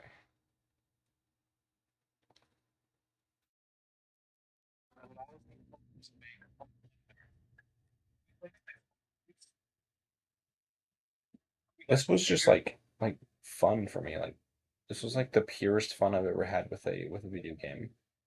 Really? Yeah. Yeah. It felt really nice to just I don't know clean. I felt like kind of how it felt really. Whenever I was cleaning the cabin in that game, it felt like I was cleaning myself as well, like cleaning my soul in a way. Um, Especially with the music, it really felt almost religious and emotional. Like in its pure form. It's true. I've talked to some people in the same circle as those who run projects in EA. EA and those guys only see game dev spaces and wait, wait, the heart's in the way. I can't see it.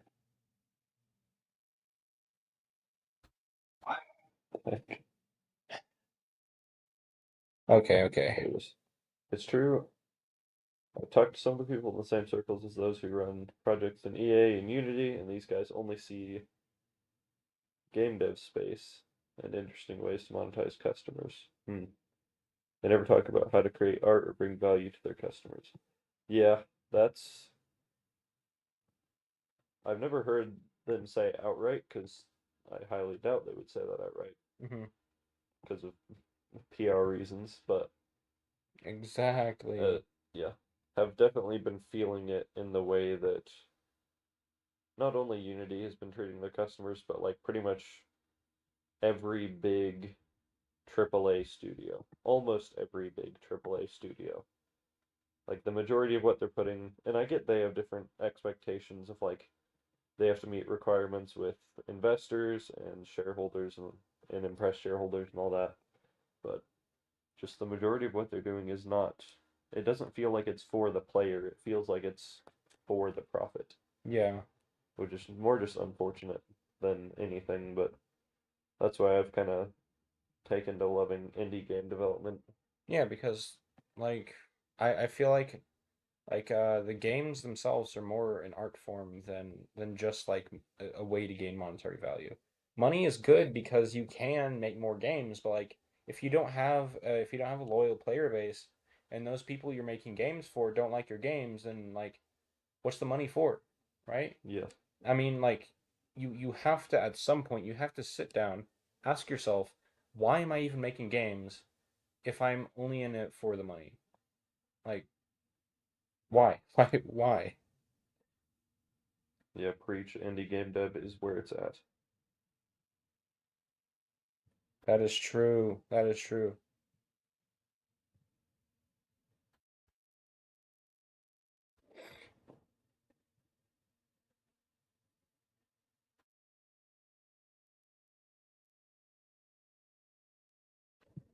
Music has also been one of my like things I've always wanted to get into, and it's difficult to learn, but like it's really fun to learn. It's not stressful to learn music if I'm learning it whenever I want to learn it, or whenever I have the inspiration to learn it. Um, that's why that's why I like my man over here, Brett, talking me into learning music. Yeah, It's fun. it's It's yeah, fun. it's such a useful tool for evoking emotion Yeah, if it's used right. that is Music. so true. That's so true. And whenever like I hear good music, it's easy for me to connect with whatever I'm listening to. Which is why I don't like corporate chill pop music. I can't listen to it because I can't like emotionally connect with anything they're saying. It's just all gibberish to me.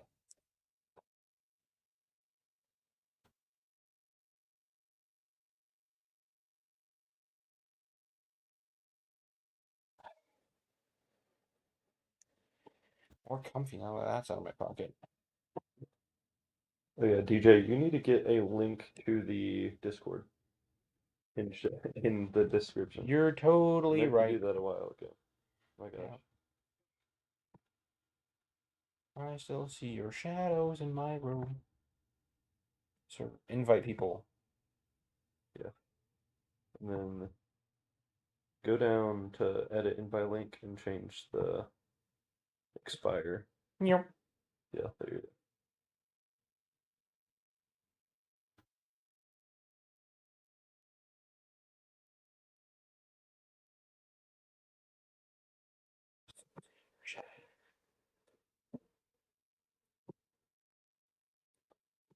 Okie dokie. Um, where did I put this? Edit.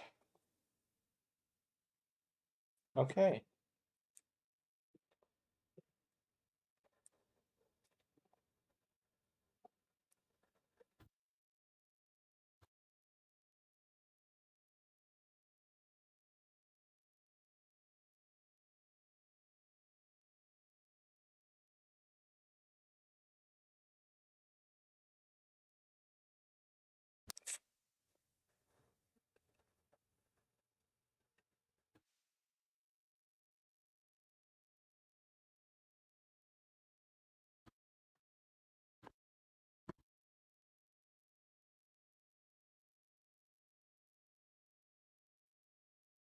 Oh, okay.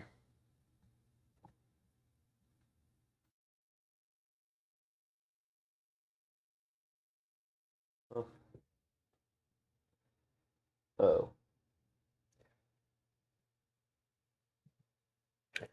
Um,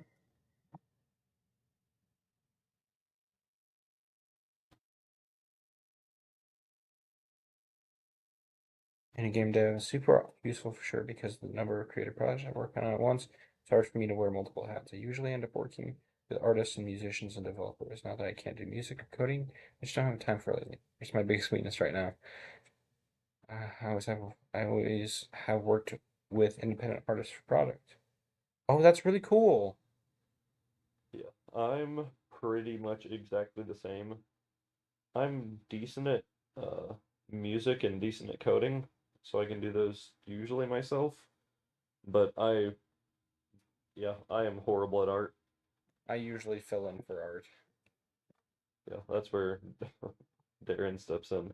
Yeah, and I cannot do the I art. also try to take some of the load for coding.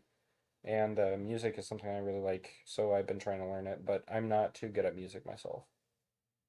So I wonder, like, personally, how we're going to like make our music in the game. Because like I want it to be emotionally provoking and invigorating and also tragic and painful, but like personally, I don't think I have the mental like or the musical awareness to like understand how that works. Um, I like I said, I am learning, but like I just don't know if my skills meet the requirements for such a project in that case. Well, no other way to know than to try. I guess, yeah, It's yeah, like with the game I made, I had zero clue what I was doing, basically. I'd literally never made a game, but I was just like, you know what, screw it, we're gonna try. well, And now you hey, have a game. yeah, Yeah, gonna be the same thing with this. We're trying new things, but hey, yeah, here to have fun with it, here to hopefully make something good. yeah, yeah.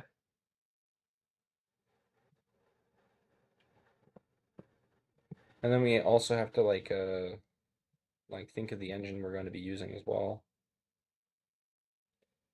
Yeah, Just gonna write that down real quick.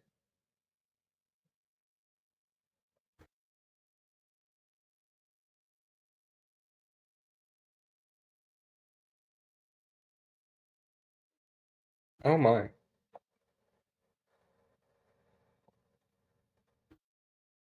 yeah, exactly. This, yeah, this project is a starting point, as you said, or I guess as even we said in the introduction video. Yeah, Mostly using it as a way to get better at what we're doing. I mean, we still want to make something good, obviously. We don't want to scam anybody by any means. But yeah, we're not expecting it to be the best thing ever made because we just don't have that experience. yeah, So can still make something good to us though. yeah. I mean, and if it makes players feel emotion, I Yeah, that's probably like make it as good of an experience as we can. yeah, like I mean, all art is meant to evoke emotion, and the more intense the emotion, the better the artist feels about it.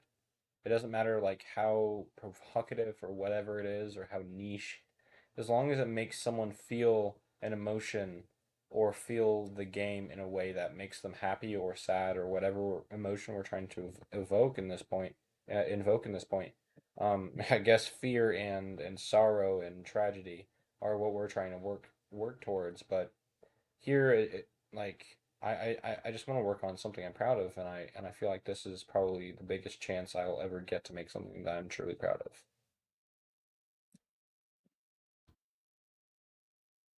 Godot. Okay.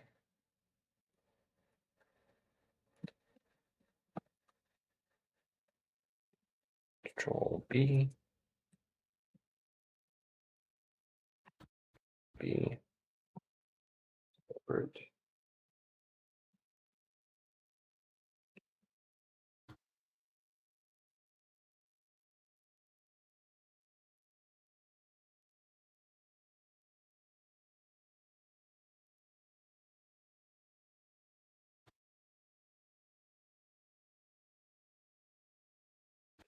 Platform. Steam.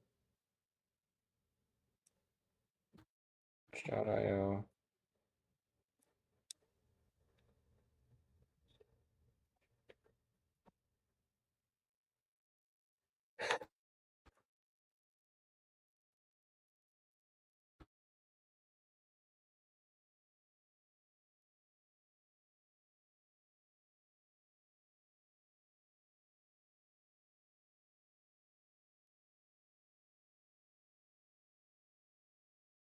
Oh yeah, it's going to be 3D first person. Yeah, yeah. Focus on music making sense. It's out of place. It will feel weird. If it makes sense, the player will accept it. Okay, okay, thank you. That's really good. That's really good advice. Yeah, yeah. I want it to be 3D in first person, mainly because it's just a lot easier to connect with something that's like 3D.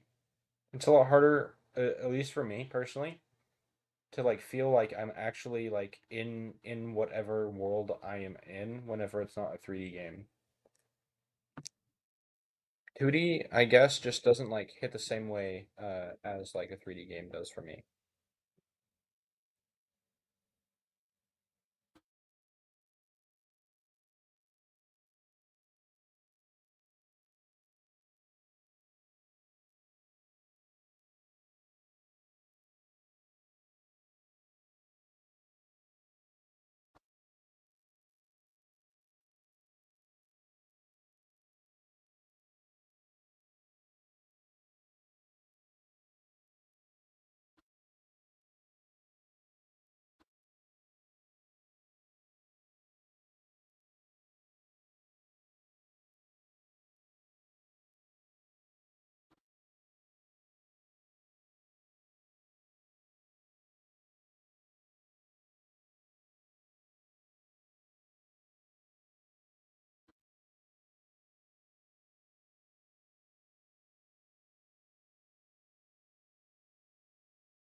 Never worked on a 3D project before. Not technically. I made some when Project Spark Engine existed on Xbox One. I've not heard of the Project Spark Engine. Huh. But yeah, 3D isn't super hard to get into, in my opinion. It's more intuitive than 2D is in a lot of ways, just because we live in a 3D world, so making a 3D experience is a little bit more intuitive than a 2D experience, Yeah. especially if it's going to be one that's immersive. Yeah. I also recommend if you plan on making 3D games to get Blender and to get into Blender because Blender is not only free, it's also open source. So you can make and it doesn't have any licensing that you have to get into or any contracts you have to sign. Same way with Godot. Godot is amazing for that. All the games you publish are yours completely. You don't have to pay Godot anything. I mean, you can donate, but otherwise, if you don't want to pay them anything, that game is yours, made with the engine. It's yours forever. You can sell it for any amount of money you want, and they won't take anything. Of course, the platform as a dev, you probably already know, the platform you're on will take some of your money for that right.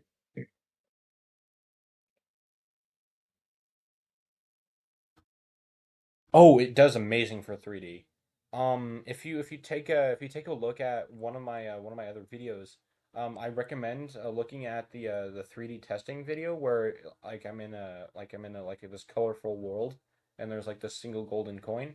I recommend you look at that or this latest update that I have for my new game, the baptism, which we're kind of going over the design doc for.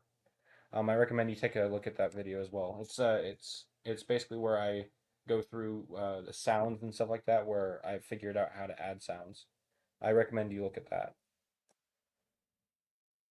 Also, there's plenty of tutorials, and you can kind of like the way the math works is super intuitive as well.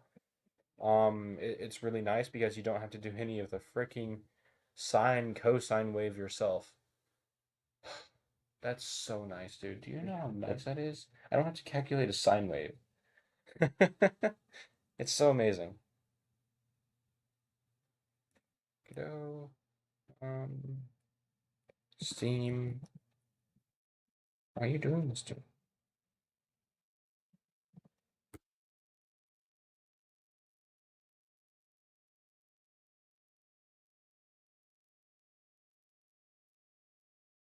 Shadow,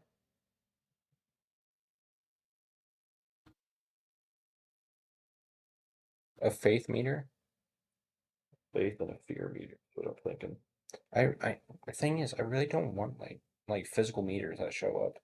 That's not what I'm saying. The faith meter is going to be like just a background thing like I'm using the word meter, but that's Okay, literally just like main feature mechanics. a Okay, number in a script is what I mean. okay, that makes sense. Because like it feels like so like if anything that's like on the HUD, it doesn't seem Ah, as like is why did I already forget the word, dude? Um, doesn't feel like a personal thing. It just feels like I'm like a robot. yeah, like it doesn't feel like it would fit the game. It's just kind Yeah. of like tacked on. Yeah, no, that's not what I mean by meter. Yeah, okay. So That's like awesome. the faith meter would be pretty much purely just like how the player reacts to situations, Hmm. which will slowly build throughout the game. And then the other meter is an immediate thing of schizophrenic episodes happen more frequently when this is higher, but then different events in the game or different how should I say this? That's not what I mean. This would be more like how the environment changes, I guess, whenever a bout of schizophrenia hits. So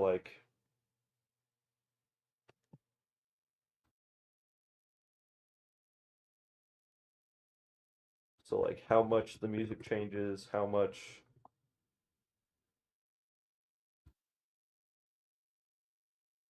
I didn't phrase this right.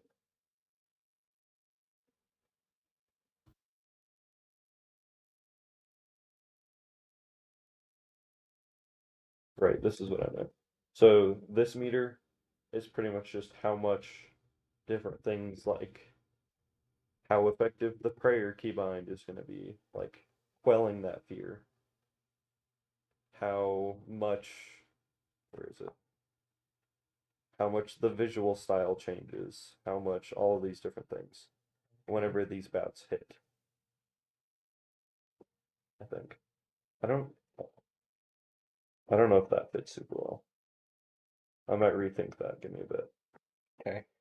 Um, And yeah, hero, the by using the term meter, I didn't mean value in like the an code. Yep. actual meter on the screen. I meant yeah, Meter literally is just like a value in the code code. Was something the player can that feel. may be like represented on screen in some way, An actual expressions. such as like or not Um, even on screen, but just in the game, such as like how yeah. intense the music gets or whether the music drops completely. Yeah. Not like an actual UI element. Yeah, that makes sense. That way it's more immersive for the player. That's the word I was looking for, Yeah. the one I forgot is immersion. Yeah. Sometimes my brain just doesn't choose to work.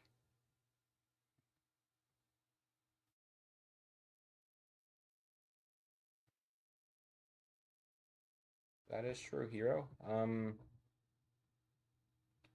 I have a meter that isn't part of the code, just UI and the value in the code. Yep.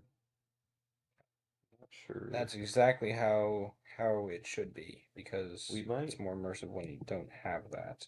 we might get rid of the fear meter and just do the faith because we can do a bout of schizophrenia has an increased chance the higher the faith meter Hmm. is, Hmm. but then because then we can do things like if the faith meter gets high enough, then all of a sudden, whenever a bout of schizophrenia hits, or maybe not even all of a sudden, but it can just be like a slow transition of whenever a bout of schizophrenia hits, all of a sudden praying is not ineffective way to quell it anymore. I feel like I understand where you're coming from, but like maybe it can be more of like a placebo effect. Like the bats of schizophrenia still hit, but maybe in a way it feels like they don't hit as hard, like when you pray. Maybe. Because like uh because like to be completely honest with you, like praying does not help schizophrenia. So like Well, I mean, I mean, realistically, no, but realistically, but like I know also in a gameplay sense, which is why I kind of want it to be I want it to have more of a placebo but effect. I was gonna say, yeah, that's more I was getting at with it is Okay, like okay, that's understandable. if the dude, because we could even have that technically work backwards, where at first the faith meter is full, but then it decays. So it could be like whenever his faith is really high, and again, I'm using the analogy of it being an actual meter. It's not a meter; it's Hmm. just a number. But yeah, almost like health points. But it could literally be like if that faith goes down too much, then all of a sudden this dude's faith in whatever he believes in has decreased so much that it doesn't actually have that placebic effect Oh, anymore. oh, okay. I just thought of an idea. I don't know how I can explain this properly, and I do like it. But so, okay. So, Hero explained, well, one meter could decide the ending, and the other would act as more of the game's HP, making the attack harder and harder, maybe not affect the actual ending. That kind of made me think of the idea of like having right like the faith meter, right? What was I gonna say? What was I gonna say? It's in my head, it's in my head. Basically the idea is that even if your faith is high, you have like tendencies to maintain the faith, right? So, but what the idea is, we explained kind of earlier, is like eventually you like have the idea to like throw out music that you don't believe in, and so affect your sanity. So maybe we have an ending where your faith is high, but your like fear is also extremely high, which is a bad ending. Um, where you basically just like close yourself off and just keep on like praying almost or just like like extremely paranoid praying or going outside or whatever that I I don't know how to explain the ending, but like it kind of makes sense to me in that way where even if like you have a high faith meter because of the high faith meter and maybe you've done other things to make your faith meter higher. So like throwing out music makes your faith meter higher, but also gets that paranoia meter higher as well because you're throwing out something that's calming you down. Right. So Yeah. maybe like throwing out certain types of music will like cause like will be extremely good for your faith meter, but decisions can still affect both meters. Exactly, exactly. So like maybe something that lowers your fear meter also lowers your faith meter in some way, like keeping music that you don't necessarily agree with religiously in the game lowers your faith meter, but it also keeps your fear meter lower or your paranoia meter lower, so you can continue living your life in a semi-normal way. And maybe like also like doing like going to work, which you work at a church, obviously you're a pastor, a religious figure, or whatever, allows you to like gain more faith over time. It's slower than just being as radically religious as possible, but it's more healthy for you. Negative for both differently. Exactly. Yeah, I really like your idea. I really like it. I really love it. You could have both faith and health be good, or both be bad, or one be good and one be bad. It could be bad and good at the same time. So you have high faith but low fear, that could be a good ending. Or if you have high faith and high fear, that's a bad ending because the fear is high. Or may oh, I guess that comes like with what you were saying about one being good and one being bad. But I mean, I guess the faith one is kind of variable. It's more just like something that's like can be good only if your fear or paranoia is low. But if your paranoia is high, having high faith doesn't really do anything good for you at least. If that makes any sense. That can be a part of that can be part of the idea there.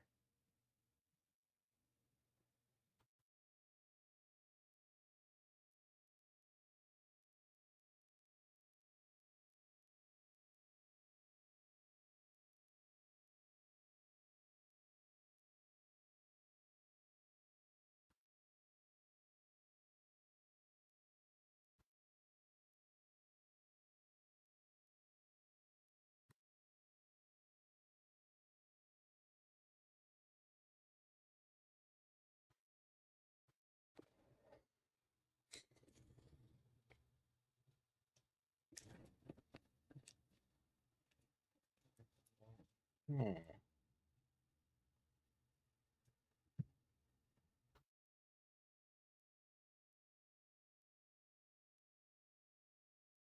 Interesting. Interesting. So, can you rehash to me how you're thinking that they Okay. Right. so we can get on the same page here? So basically, how I'm thinking they can work, right, is that the fear meter controls, in a way, the intensity of the schizophrenic outburst, while the faith meter controls the intensity of your religiosity. And what that means is like the you can do certain things to increase the meter high, basically instantly, but the way you do that is by being more radical. Like throwing out music you don't agree with, throwing out books you don't agree with, burning them, whatever. But doing so increases your fear meter because you don't have those relaxing elements anymore. You've destroyed them.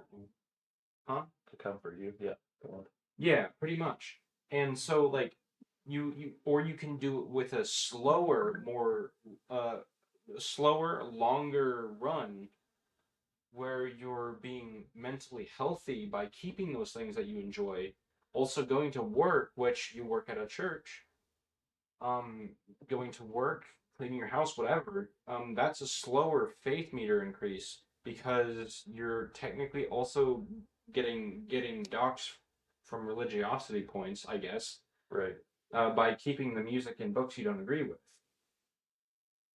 Okay. So then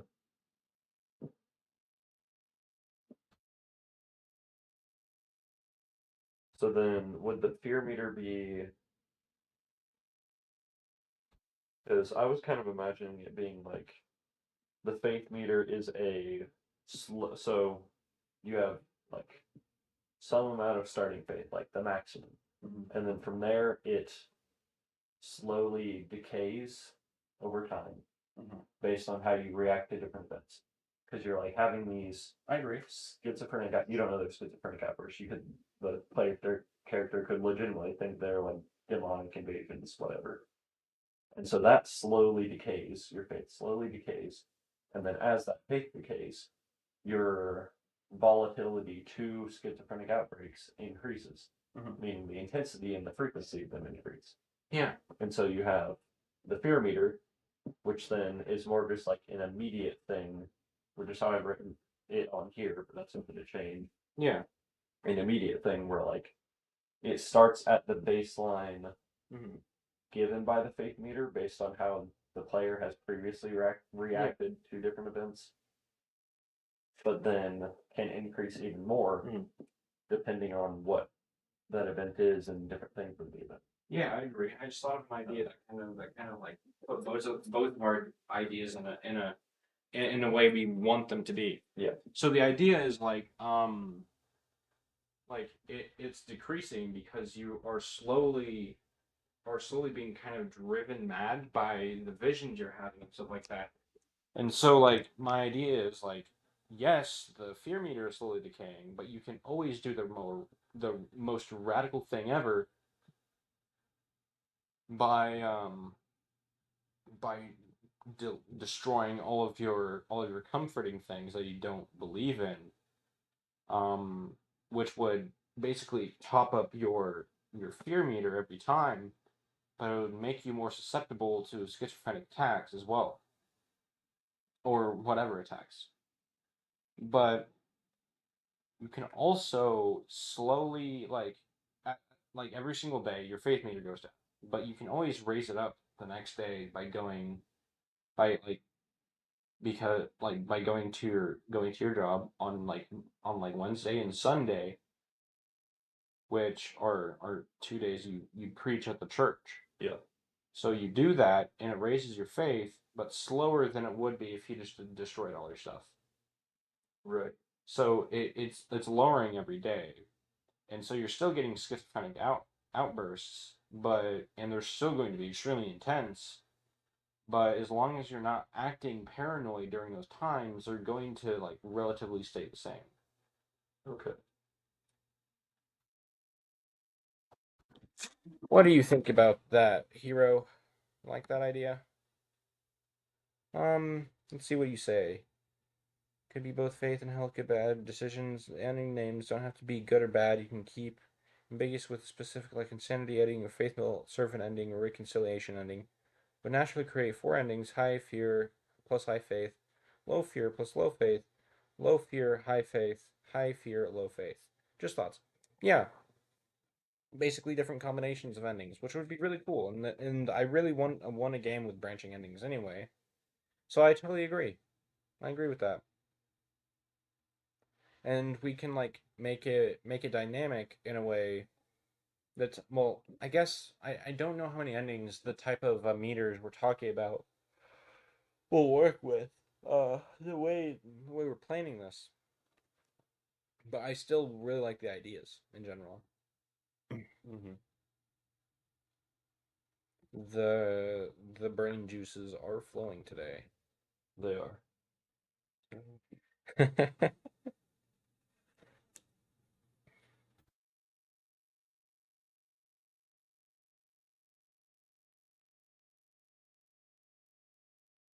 Still not sure we're on the exact same page with how these are working, Hmm. especially with this, because we kind of have the idea of one thing, or like the more paranoid the player acts, the more dangers there are, right?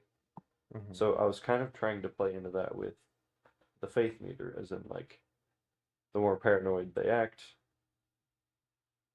it's almost like them not trusting their God, Hmm. and so their faith decreases.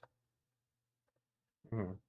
And I we, can yeah, we can have things that increase faith, such as getting rid of things and acting more radical. radical, yeah. But then I feel like the fear meter needs some better definition. I think Hmm. the I think the faith meter's all right Decent, yeah. because it's got a clear, yeah, the faith meter has a clear what it does and it has a clear how it changes. The fear meter we have not defined as well. Hmm. The fear meter, I feel like is describes the intensity of the schizophrenic episodes. Like the more you act paranoid, the worse they become, and so the fear meter increases.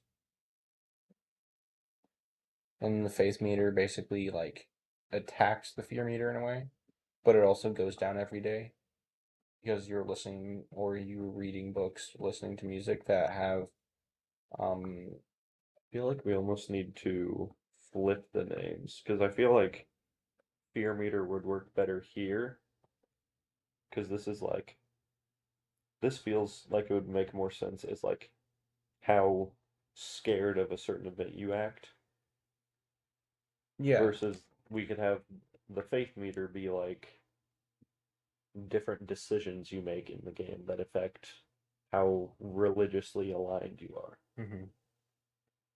Yeah. So it'd be like faith meter, you can have different events, such as like we keep going back to the music thing, but it works of like the music starts, say you have a schizophrenic episode that makes the music start sound demonic and distorted, and there's like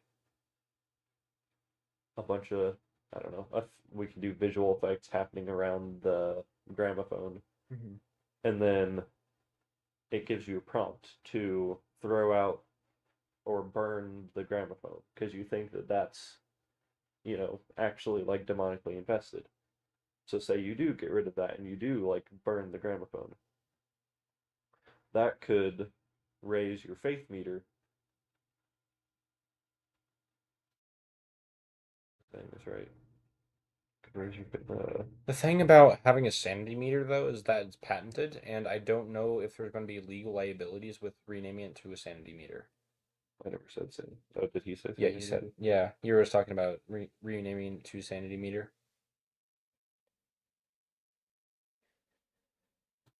I don't know if we would be able to actually do that, or if it would. This won't be visual meter, right? Nah. No, no, it's not going to be. So Probably won't be I highly legally. doubt the term sanity meter is patented. But I think it is. I don't know if that's something you can patent. Sanity system for video game. A sanity meter is displayed. That displays the sanity level of the game character during gameplay.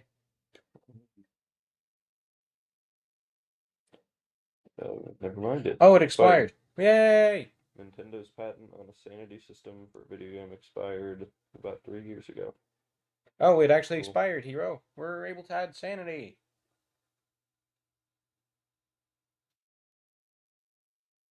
Yeah. Yeah, it's not visually going to be on screen. Yeah, it's not. Because having So a just having call a it whatever meter makes on the the most sense, screen really. with horror doesn't allow you to really like get into it, I feel like.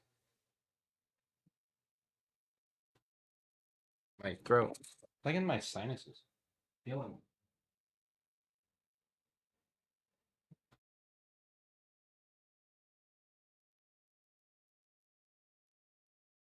Would I be able to get a Dr. Pepper or something like that? Yeah, they'd be in the fridge in the garage. The one I was. Okay. If you wanna like that, Sure. um, I'm going to go grab a drink real quick. Okay. I'll be back in the garage door thing. Yeah. In the garage door.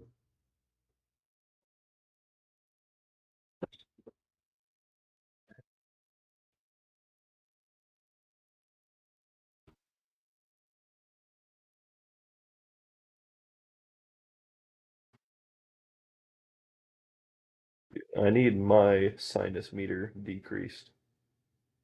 Mine are almost always clogged. It's annoying.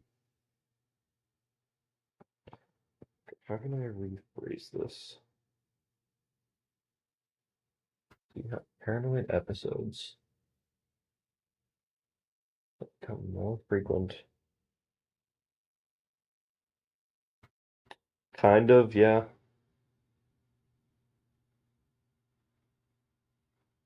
I mean, yeah, it is mostly allergies, but I am also overplaying it.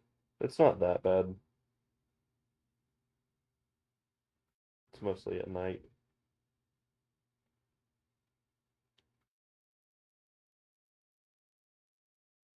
Um,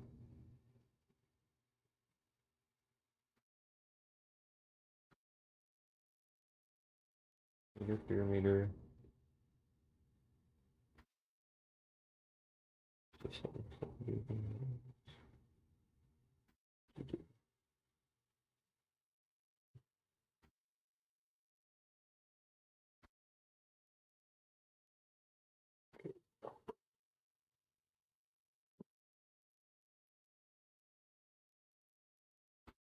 When are we at this?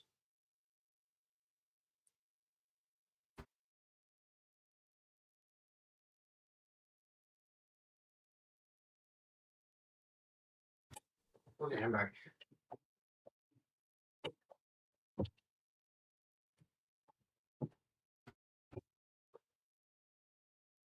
He is back. I have a drink.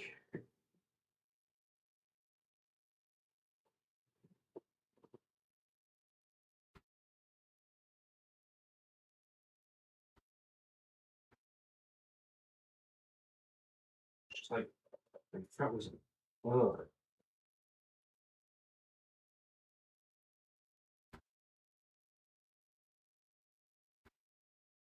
Okay, I'm feeling better now.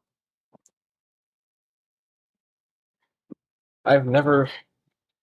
No, no, no. No, it's not allergies. I just like I don't talk a lot very often. So whenever I do, it's just like my throat starts to be scratchy and my like I can feel on my nose sometimes with how I talk. I'm apparently a very nasally talker. Okay, back to the document. Thank you for waiting on us. Baptism. Okay. So what'd you go through? Uh, I'm just trying to think how I can rephrase the fear and fake meters. Because where would the praying come into play? I guess we could have that. I think you can pray in three. I think you should be able to only pray in three places. Your home, whenever you're about to go to bed. If you don't pray, I mean, it should be like an option that you're allowed to do. You don't have to, and it makes you lose faith if you don't. But you can Yeah, pray before bed. You can pray at the church or while you're doing a sermon. And that's pretty much it.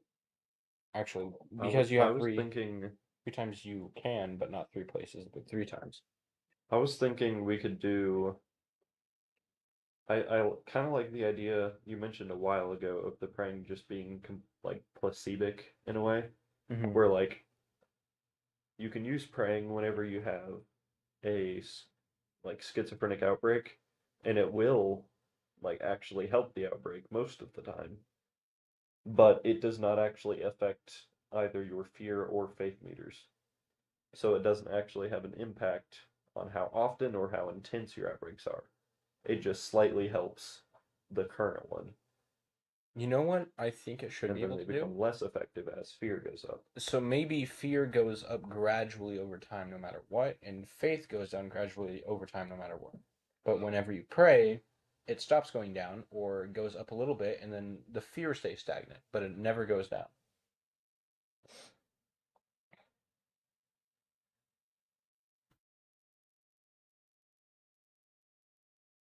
Oh, having some survival elements. Does the prayer take time and time concentration each day make it hard to fit a full prayer into all three of those locations, or maybe prayer time skips and loses you time should have a cost? I agree. It definitely should have a cost. That the question is, what would the cost be? Time is definitely an extremely important resource. So yes, I think time should be a thing that it costs. Um, what else? What else could be a thing? I mean, the player's forgetfulness can be a cost because, I mean, if prayer actually has an effect on the faith meter, not praying before bed should lose you faith. Um, so like you have like all these sources of like throughout your day that you can lose faith in, Uh-huh.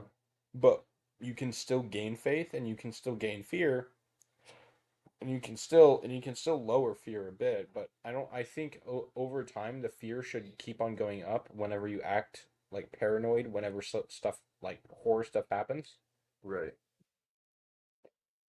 So cost equivalent to how powerful the prayer action actually is. The cost uh be greater than the bonus. Especially if it's placebo. So Um essentially it costs more than what you actually get from it. and but the funny thing is because it's placebo, the player's going to have a hard time figuring that out. Prayer action could be total bait. True. Dude, that actually sounds so fun to do. Just mess with the player in that way. Ask them if they That's, want to pray, and then I'll like, say that's not a bad idea. yeah, yeah.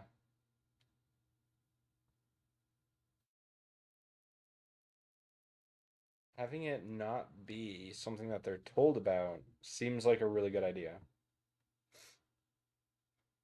I agree. Sorry. You're all right, man. I mean, just like the sanity and faith thing. I don't know if I really want a tutorial for like how those meters work. They can Yeah. just because like No, I don't think we should explain any of like the whole mechanic of like the more paranoid you act, the worse it gets. It should literally just be like an experience of yeah, the players going through essentially their day to day, having these outbreaks. And if an outbreak hits and the player starts like freaking out, running around trying to find yeah, cover, dude.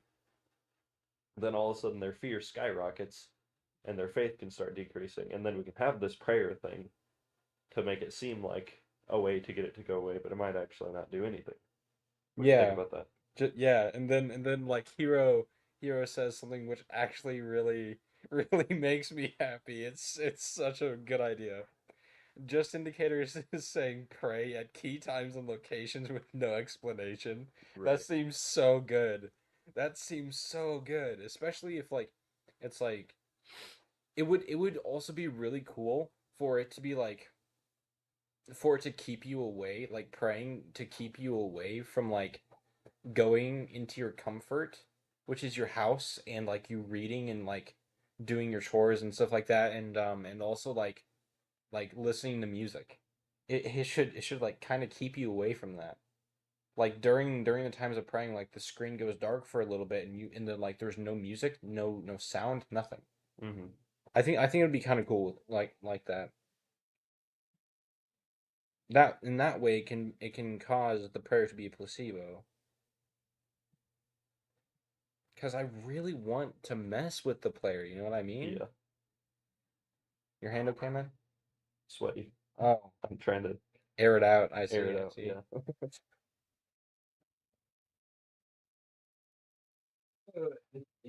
Oh. Switch on the wall. Oh. The one on the side. There we go. I got blinded by the light.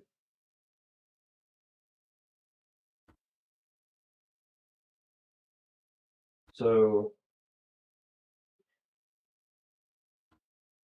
So how can we tie the fate meter more directly into gameplay? Because right now the fate meter is pretty much just you have a way to increase it and decrease it by like throwing out certain items, by not praying, by praying, stuff like that. But how could Yeah. it actually affect the gameplay, you know? Yeah. Hmm. That is a question now, isn't it?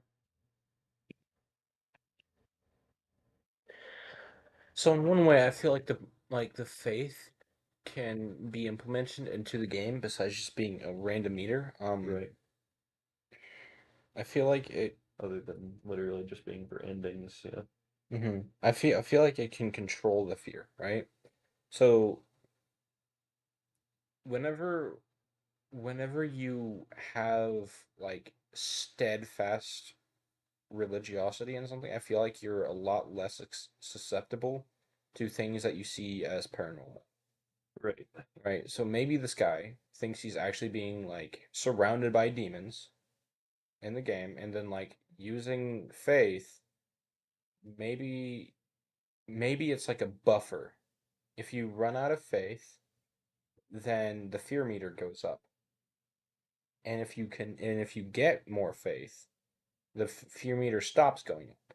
So the faith meter kind of controls how fast the fear meter goes up. Okay. But in the end of the game, if you have high faith and still have maxed out fear, that could be like a bad ending or whatever. I don't know. I don't know yet. Okay. So, Basically, like the only thing you can do about stopping the fear, and it's only a temporary fix, is literally just having faith. yeah,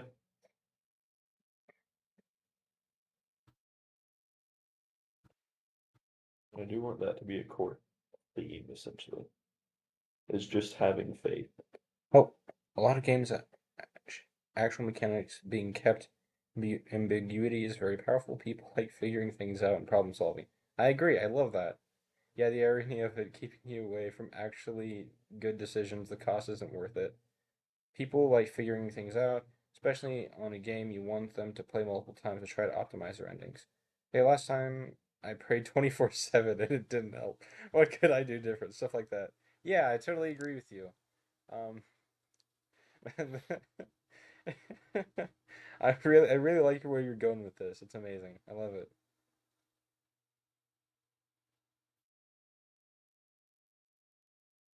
I'm starting to think a better name for this game would be something along the lines of just have faith. Just have faith. because that's like the core gameplay concept is literally just having faith that you're going to be fine. Nothing's actually happening. You're fine. Yeah, I originally like had the idea for the reason why I wanted to call this game the baptism was to like have like this like illusion thing where like eventually like you would be baptizing someone and it would and the water would seem like it's going down and Hmm. going down. You would have to put them deeper and deeper and deeper. And then it turns out you basically drowning the person because the water was here and then you were putting me here. Huh. I originally had that idea, but like that's the reason why I called it the baptism. But like this seems like a more fleshed out game based Yeah. mechanic than just like having that story element. I mean, the story it sounds like a really good idea, but like in a sense, the game in itself is basically a simulator of someone's life as they go to work, go back home, and then like have and then like deal with their life with the mental Mental disorder. illness. Yeah. Yeah. Yeah. Yeah. Which I feel like is more powerful than like the I mean, in a game, in a sense, this is more or less not even really a horror game anymore. It kind of is with like the elements that we're going to be having, Yeah. but like in a sense, it's not necessarily a horror game. I would still say it is a horror game, but it's got more elements than just being a horror Yeah, game. it has more emotional elements than real like horror, you know what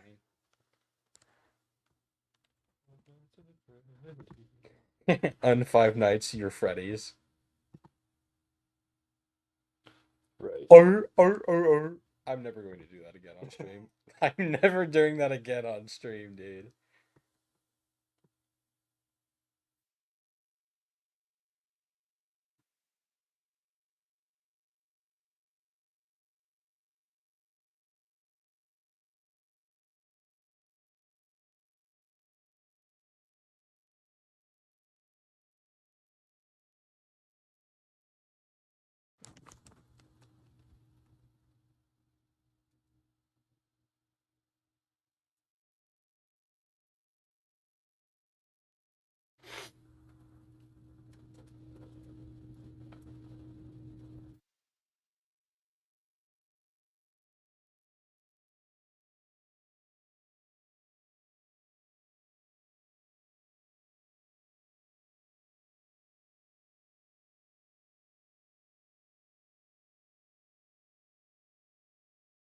So what I mean by this is Hmm. like you have like the gramophone thing or the record player where you pretty much get rid of the one thing that or one of the few things that was calming you and like keeping you sane Hmm. at the expense of temporarily increasing your faith, you know? Okay. Okay. If you refocus the game's story on an event about some imminent baptism that never comes, or is the ending, or is the event, or is an event your MC is always thinking or commenting about would warrant the name. I'm clipping your. No! Why would you do that? That is Immortalized to the criminal. digital stone fossil for a doll. No, not all eternity.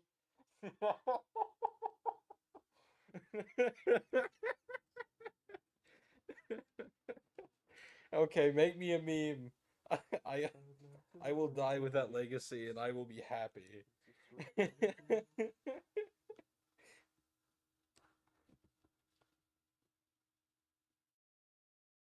I would love to be immortalized in a meme, I'm not gonna lie.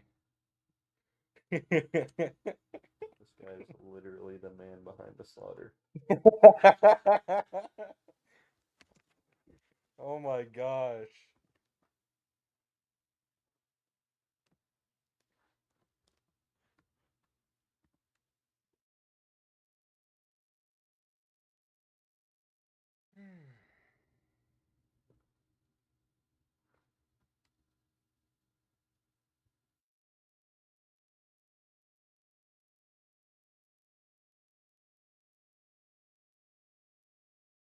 Keep behind a placebo.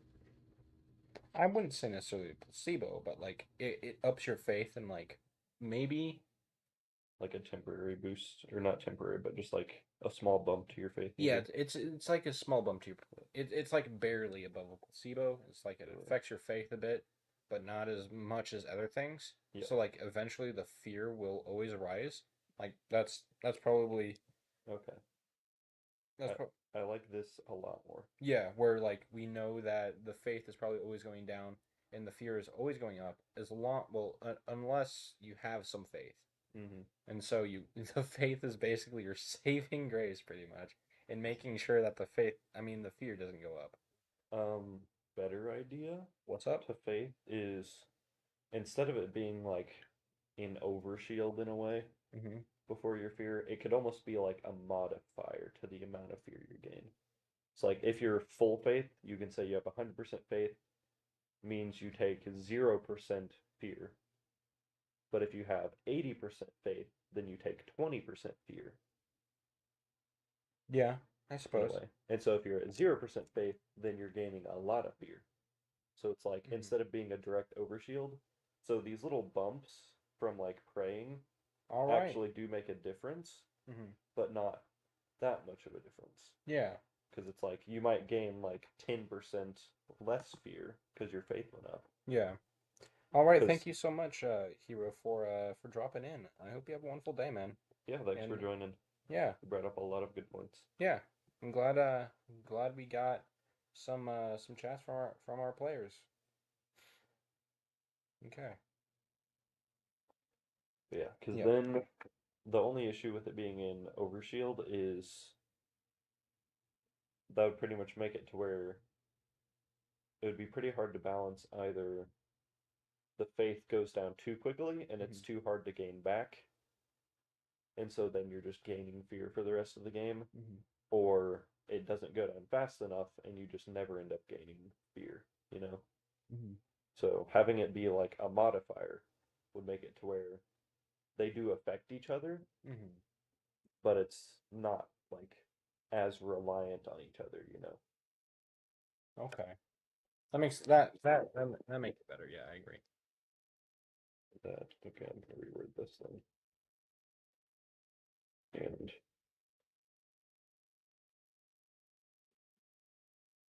here, Epic. fear meter, and that it,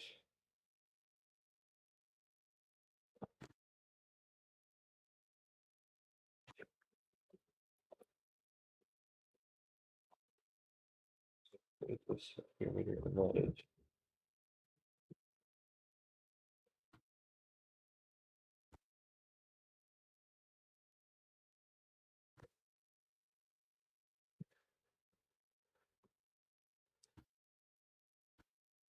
Higher faith leads to lower fear, lower faith, lower fear, gain,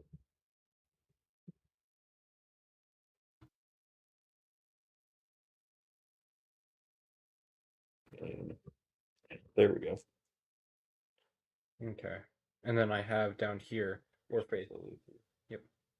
Okay. Sounds awesome. And he did you see his note on the title of the game? Yeah, yeah, I read it. Okay. Refocusing the game about an event that will never happen. Perhaps the baptism can be related to like him finally being cured of his mental illness, Yeah. but like it never happens. Yeah. Like whenever Well, like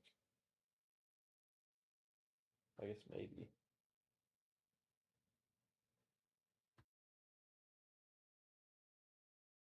That would, because like if you really think about it, what baptisms are basically you being cleansed of all of your sins simultaneously. yeah, being Maybe cleansed and or brought maybe into mhm, it. Yeah, it's more symbolic than anything, but yeah. But like maybe he actually truly believes that like all of these things are demons and yeah. like it's a test and like him being baptized would actually allow him to stop having these things that are happening to him. Hmm. I really hope we get to see Hero again someday. Yeah. Hero is really cool. But I hope we also get more people who are in chat that would actually like to um would actually like to do more chatting. So I'd that say. I think before we decide on a title, Hmm. we need to think more about what the actual storyline is going to be. If we're going like, are we going to have a strict storyline, or is it going to be more of like, I think you said this earlier, more of like a simulator of what living with schizophrenia is like? I feel like it should be a simulator with a storyline. Kind of a simulator. But Simulator yeah, with a storyline in the end. Like okay, because I feel like it's going to be like a slice of life, and you kind of control where that slice of life is going to head, where it's going to right, be a more positive note, or where it's going to be ending on a more negative. right. So we could do like,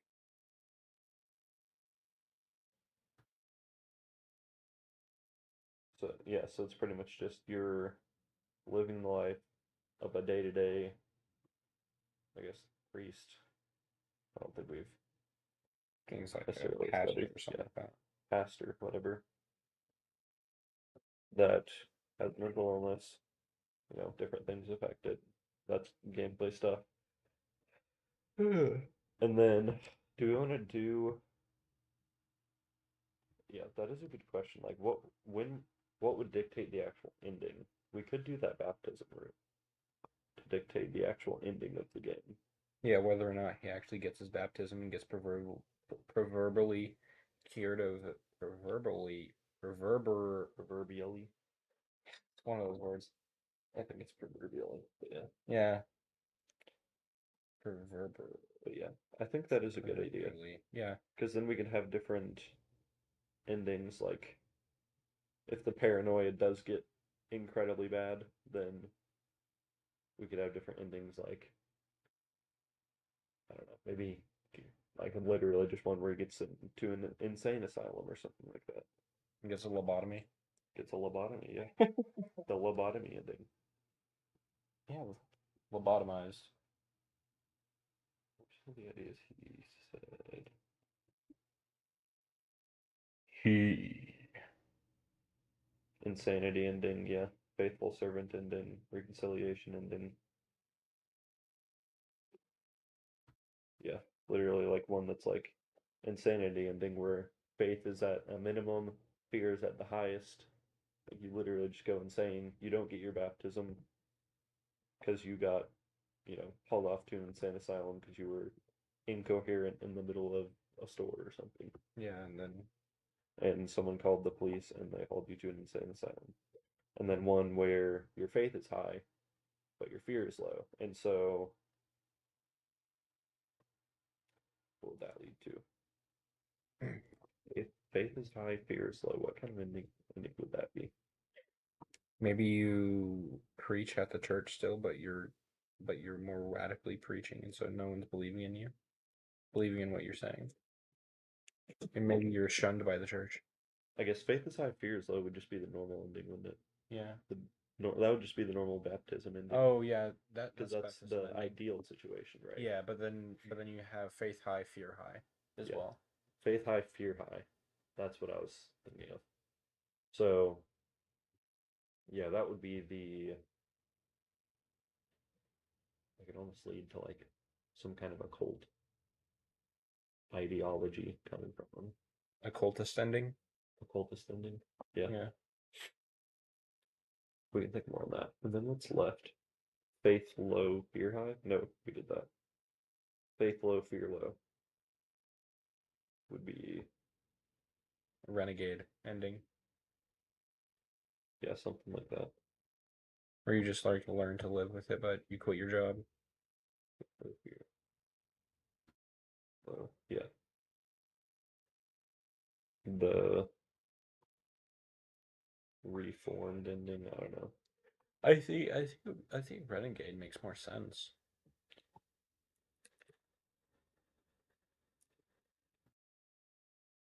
Maybe. I was looking it up too, yeah. Yeah, I think it works. Treacherously changed allegiance. In a way, yeah.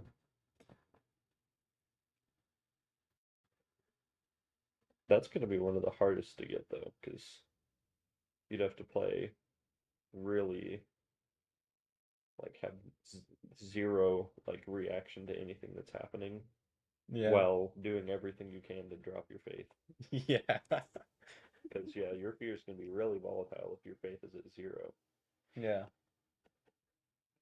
It's really going to want to jump up.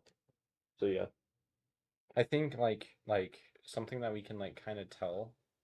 I don't know how good it would work, but one way we can tell if like a player is scared is by like how erratic they're moving their mouse or something like that. right. If you're The doing this or like going like this, maybe it's not erratic, but if it's like maybe they're scared. Because like whenever you yeah, like I've seen people get scared in video games like the jump, yeah. yeah. I think there's different ways we could think of doing that. Like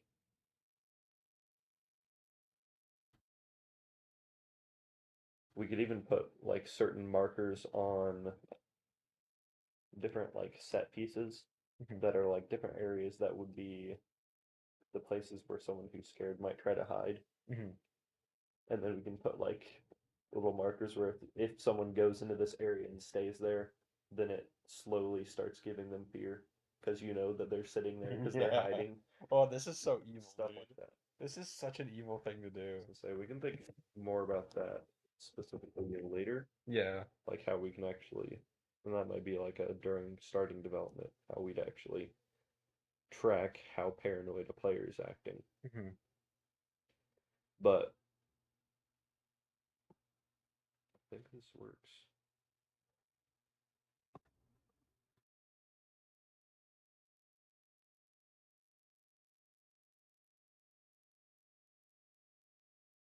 I mean, we can think about the endings later. But yeah, I do like the idea of there being the baptism. Mhm. I think it works. What kind of like city should it be set in? Because that's part of the visual style as well.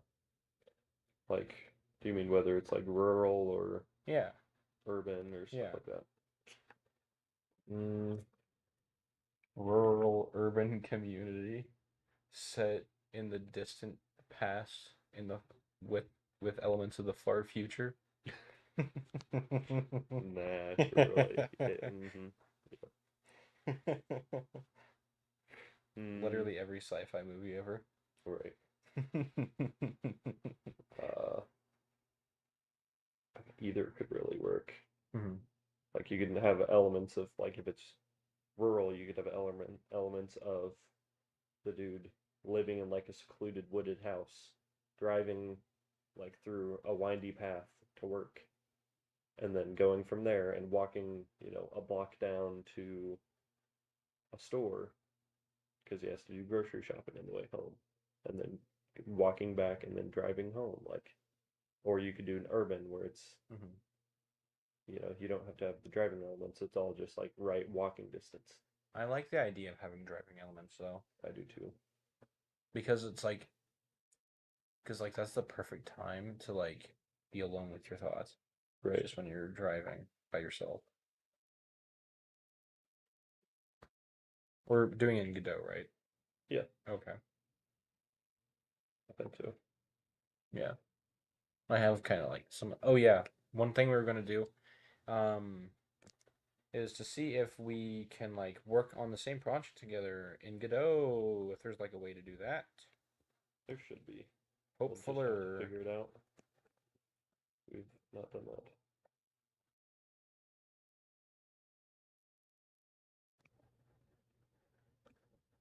It's crazy how Hero found us though. Like we No, got recommended to him. That's nice.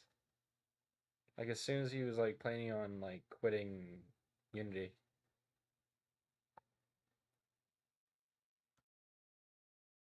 Game deving is so fun. You get to meet such interesting people. true. Hmm. Okay.